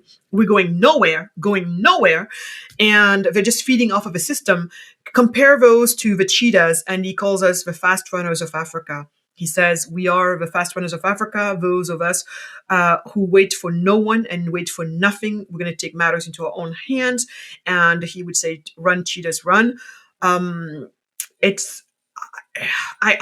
tell you, I was in that room. I still have goosebumps when I remember it. George was speaking to me. He was speaking to me. He was speaking of my frustrations. He was speaking of my dreams. He was speaking of what I wanted to do for my country, because by then I already had converted. I already had bowed down to God, and I already had said, I am converting the way I'm living my life. From now on, I want from this life of mine to be meaningful. I want to work for Africa. So that has already happened. And there goes this prophet who is just speaking. It's just like an added, voice. And so that's what it was. So the cheetahs, we are supposed to be, and George said, the future of Africa lies on your backs. And I take it very seriously. So the book here is the intent of the book is for a call out to the cheetahs and our allies. So the people who believe that Africa has a bright future, and that bright future is based on free enterprise. And I would like to add also, and I'm going to want us Africans to challenge the rest of the world as we race towards and as we leapfrog towards prosperity, I want us to challenge the world in the most beautiful, inspirational way, in the sense that we are not going to go just for prosperity, but we are going for flourishing. And so it means that I would like for us to show the world how it's done right. How prosperity building is done right, meaning that we're going to reach prosperity, but we're also not going to lose our souls in the process or anything like that. And that we never should forget that we're made of two. We're made of two: the combination of the soil and of the seed, and that we should not, our pursuit of one should not let us allow us to forget about the other or minimize it.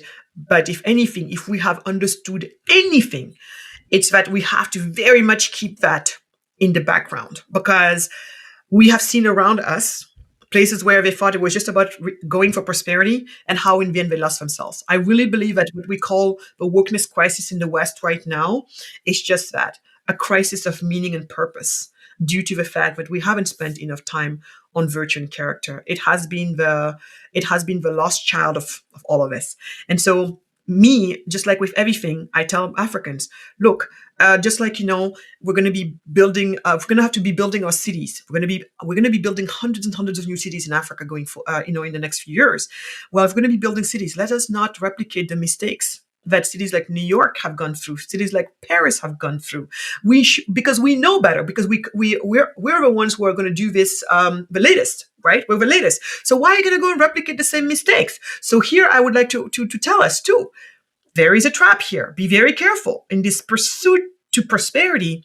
Let us remember, it's not about pursuit to prosperity, although I call myself a prosperity activist, but it's about flourishing, guys. And so let us see if we can inspire the world to do it truly in the only way that I think can serve man at the end of the day. And so that's what I'm going to challenge us all to go for. That's what the cheetahs are supposed to do. And we'll see. But I think we're uniquely positioned to do this, simply because despite a lot of our problems, I think you are in societies where we're hanging by a thread. And the thread we're hanging by is simply the good in other human beings. When you're part of a poor community, everybody has to come together for you to still thrive.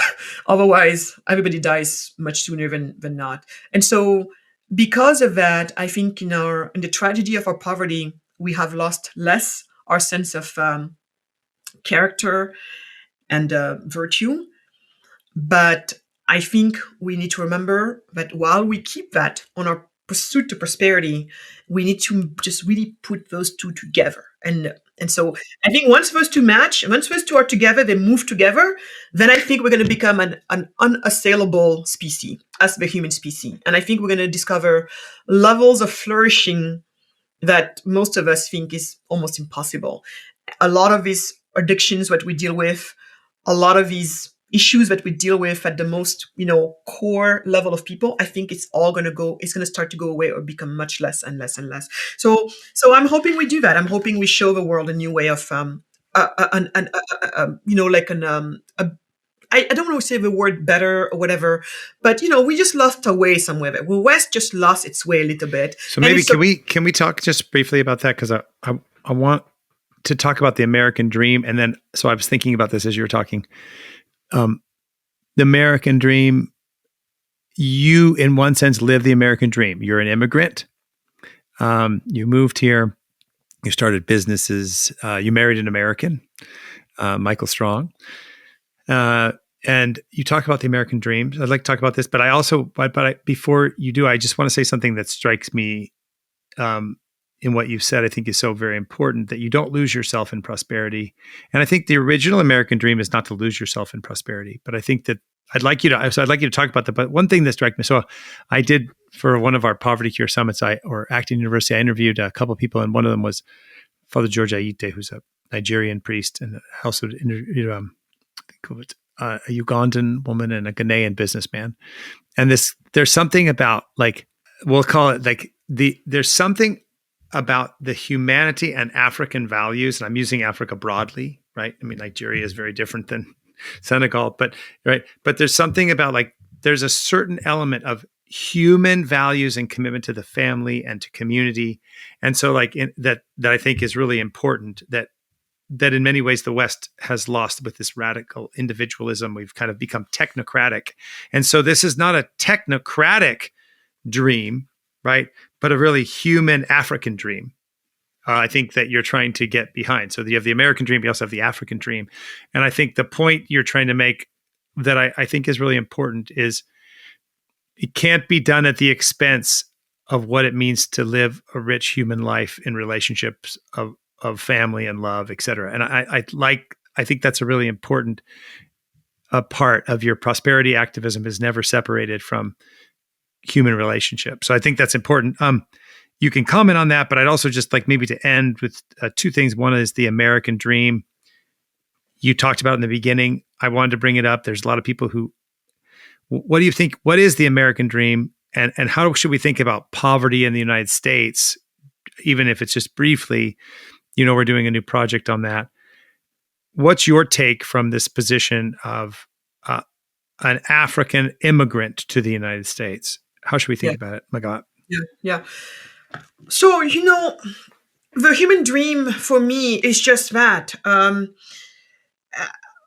I believe I'm living the American dream, and I will explain why. Despite the fact that I'm somebody with no peace, as I explained, I think the only time I'll have peace in my life is if I feel like I'm truly contributing to changing things. And I have to say, I have been feeling better I've been feeling better. It's been less dark, but I also know there's still work to do.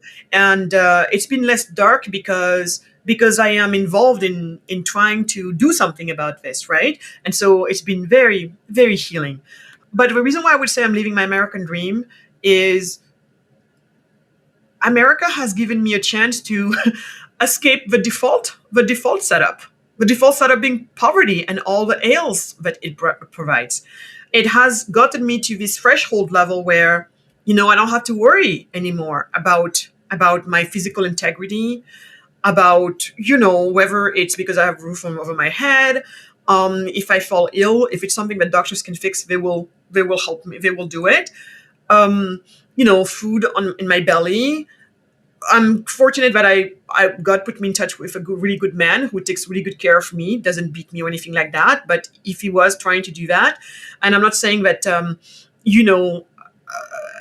it's only poor women who stay with a bad man, but we also know that when you're poor women, you have less opportunities and means you have less of a choice to leave behind a bad person. So because of all of that, I would say I'm living my American dream. My American dream is not necessarily, like in this case, I may have succeeded way better than other people, that's fine, but I would still have said the same. I would still have said the same if I was able to end up, with maybe a smaller apartment that I'm renting or owning, but at least, I have no problem paying it, and I don't feel like I'm, like paycheck to paycheck or whatever.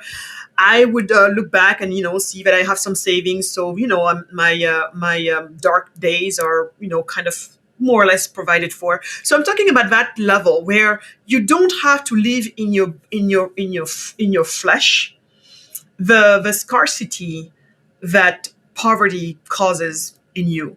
And there, I also think it's very important, the ability to recognize that that's really what the American dream should be about. I think that too has to go with virtue and character. And maybe it's easier for us immigrants to still be connected to that threshold. And for me, it's really what it is. It's a threshold. When you're coming to a country where, compared to the one you came from, there was violence, of all kinds. There was hunger. There was all of these things that we're fleeing. We're literally fleeing at the great cost of our human life. When my parents left me behind, they did not go to say, oh, we're going to go be a billionaire in France. If my parents had left me behind because of that, I would have been so angry at them. You see? But they left simply because they wanted to make sure that I would have my basics covered and just a tiny bit more so that I never have to worry, and I can spend my time leading a rather productive life. So that's what for me the American dream is. It's not like these big mansions. It's not about these big cars. If you have them, good for you. But I don't think that changes much after you have a normal, decent car that can run well, where there's an AC that can run in it when it's super hot outside, or you have heat in it when it's super cold. You have those things, and everything else is just extra. It's extra, right? And you won't be able to take advantage of that. The extra just doesn't do it. So for me, that's that. And so I think the American dream was how our fathers intended for it to be, and everything was going well until. And yes, of course, there is the way, Black people were, enslaved here. And eventually, you had this civil rights movement, and all of that was, great developments for sure. So things were just happening, taking their time sometimes, but happening, thankfully. In this case, what I think started to happen is when we started messing with actually the design. You see, there's a friend of mine, she said to me, she asked me on one of her podcasts, she said, Magatte, some people are saying it's because of capitalism that people have become so individualistic. And I think behind her question, her statement, there was also a critique of this individualism, as in we don't care for others, as in, all of those things that make us human in a way, right? That makes the human fabric work, because, we're social beings. And I told her, my response to her was, and I'm standing on this, and I would love to know what you think of it, but my fury is, I think we talked about it, you and I, Michael, before. I think where prosperity started to separate, I think people were doing this. They were going to get somewhere, I felt, if they only continued with building prosperity, but finding mechanisms that would more or less force them, maybe is the wrong word, but the mechanism that would make them stay vigilant, remain careful, and keep on building those virtue and character. I think that got sabotaged by the very forces, and against the same people, saying, "Oh, we care about people. We care about the most modest among us. So we're going to try to find a way to help them." Let me take an example. If a woman is evolving within a community, she's going to her church, her mosque, her synagogue, whatever whichever type of or God she bows down to, or she veneers. And you live in this community. When she falls down on her luck for whatever reason, the community comes around to help her. But as you and I know, when you're part of a community, you start to keep yourself in check for a lot of things. Are you going to be a jerk? I don't think so. Are you, when you're down on your luck and we help you with some money, we pool together money and give it to you so you can buy diapers or whatever, we're right there. We see what you do with it. It was meant to be diaper for the child, or we all pooled so that you can pay for the school fees or pay for a backpack, whatever it is. I'm not against us helping you for that. Absolutely not. If we're a civilized society, how you recognize civilized societies, how do we treat our weakest, or when some of our members find themselves in a weak position, how do we treat them? That tells me the level of civilization you're at. And of course, we hope that keeps on growing through times. So this woman, or if you're a man, doesn't matter, you're going to be very careful. There are things that you have to just be careful about. You realize that if you spend more money than you earn, oops, some things are going to start to happen. So better try to. You realize that if you drink every weekend or I don't know what you do, but oops, there's going to be some things. So basically, there's consequences, right? And you have to try and keep good neighbors. All of this stuff that I call part of virtue and character as well, different forms of it. Now, all of a sudden, the state is in a way isolating you from this community, because they're saying, oh, guess what, lady? Now you have welfare. The welfare is coming from the state or from the federal state, or at the state level, at the federal level, at the state level. Don't worry, you don't have to be nice a day in your life to these people, because whether they exist or not, tomorrow something happens, we are sending a check to you. So, because what do you think is going to happen? Do you think this woman is going to become a better neighbor, a better community member? Or do you think she's going to start to just be like, I don't care? And then, by the way, the check comes, oh, I spend $1 on it on one diaper, and then after that, I'm going to go and party with it. And when I'm going to choose a man, who cares what type of man I choose, or who cares what type of promiscuity that I'm going to adopt to have? Hey, why do I care? I will be bailed out by the state who doesn't know me, doesn't know what's going on, because they're thousands and thousands of miles away. In this community, I have to be accountable. And and people don't mind helping me, but there's also there's an agreement. There is an agreement between us all. And all of a sudden, you're removing all my duties away and only giving me rights. And so this is how I also think the same people who claim to care about me, and the best attitude they have to, and the only attitude they have towards me is they care about me, so they give me foreign aid. They care about me, so they give me shoes. They care about me, so they bring me clean water. And we all should be clapping. But when you do that, you're actually corrupting my ability to build and to keep on building this thing called virtue and character. Because it's something that, by the way, you have to keep on building for the rest of your life. Sometimes it will be challenged in the worst way possible.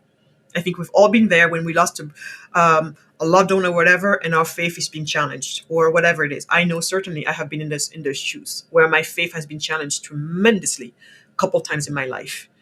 But I had to figure it out.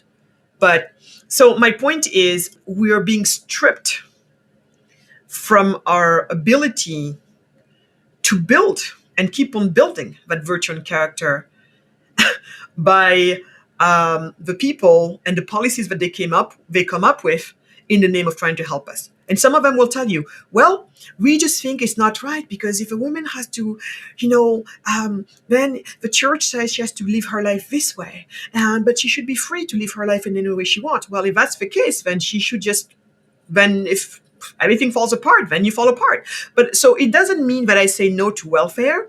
It doesn't mean that I'm saying also that it is not true that some environments are truly like overpowering. I'm not saying that, but I'm saying that I'm not sure we as a species, as societies and cultures, when you look at the cost benefit analysis of what all of these things have done to us, centralized welfare, all of that, public welfare has done to us, I think it just has not done a good job. And we can do the same thing about the schools, whether it's people who come up and talk about a certain type of psychology, all of that. So I feel like with our societies, everywhere you look, we are, in the name of trying to protect us, we're giving something in return, but I'm not sure.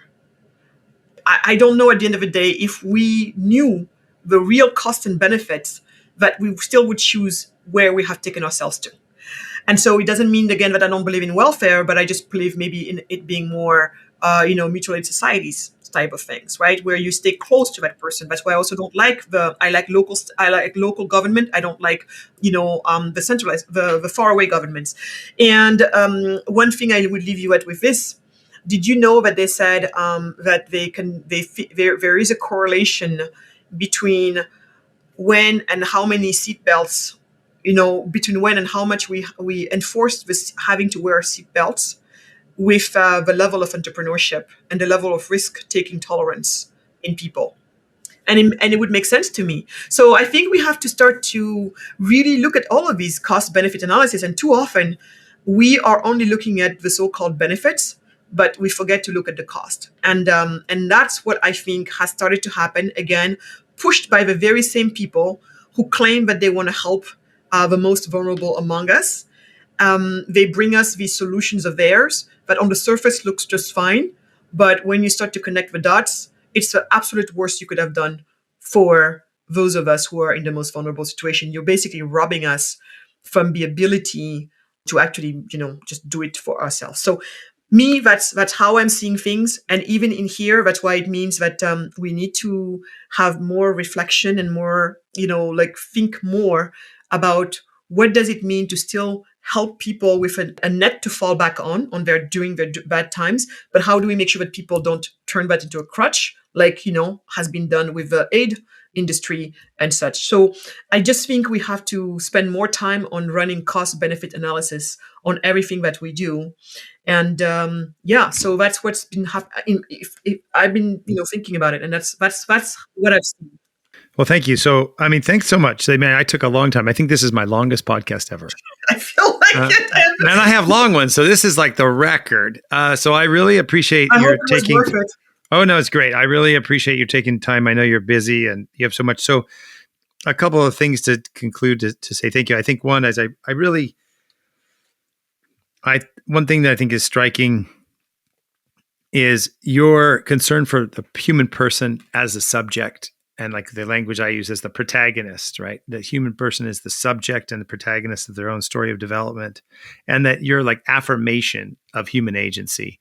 Another thing that strikes me, which I wanted to mention, but I'm glad I didn't forget, is I also think throughout this conversation, the way you've presented immigration and migration, I think has been very, very important. I think sometimes we think like of immigration somehow as like an abstract political issue, instead of human beings, human persons leave all the things they know and love to go somewhere where they don't know anybody, to go get opportunity. And sometimes, there's immigrants like you who are like, France is too small, I'm going to America, right? There's like, but a lot of time, and that's, I think, that's one kind. But I think there's also the other, like of your parents, of so many millions of people. You talked about people who die, on the way from Senegal to Europe. They're not leaving because they want to go.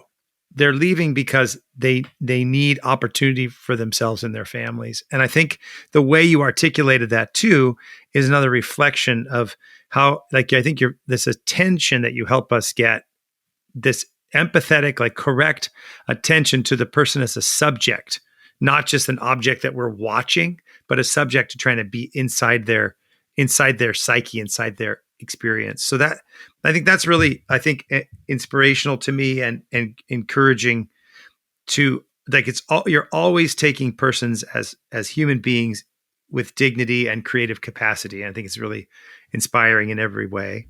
And so I'm really grateful for your time. Thanks. The name of the book to listeners is The Heart of a Cheetah. It's an excellent book. And I also want to say, I read it and I was in the acknowledgements. I was so grateful. I didn't know it. I thought, wait, my name's in the acknowledgements. And so I was really grateful. Thank you. Yeah, no, you've been instrumental as well on this intellectual journey, for sure. So well, you're very kind. I'm great. I'm glad to be part of it with you. And so thank you very much. A couple things before we end. So Heart of a Cheetah is the book. Prosper Africa. Anything where people can find you? Also the work of your husband, Michael Strong, on education. Anything, if you can, I can put all those links up at themoralimagination.com. But any final words you want to say, Magatte? No, any final word is there is a bright future for Africa, and start with a book, and Prosper Africa is just, it's I just know this is how we're going to get out of this. It's just, so everybody needs to educate themselves on this, and follow us at Magatte W on all the social media, and also there's magattewade.com where you can find more information on all the things I'm involved in. And your Substack? You have a new Substack? And I have a Substack, Magatte Wade. And you'll find all of those on my website. Great. Okay. Wonderful. All right. Thank you very much, Magatte. I appreciate it. Thanks for being on The Moral Imagination. You're welcome, Michael. Thank you so much. Thank you.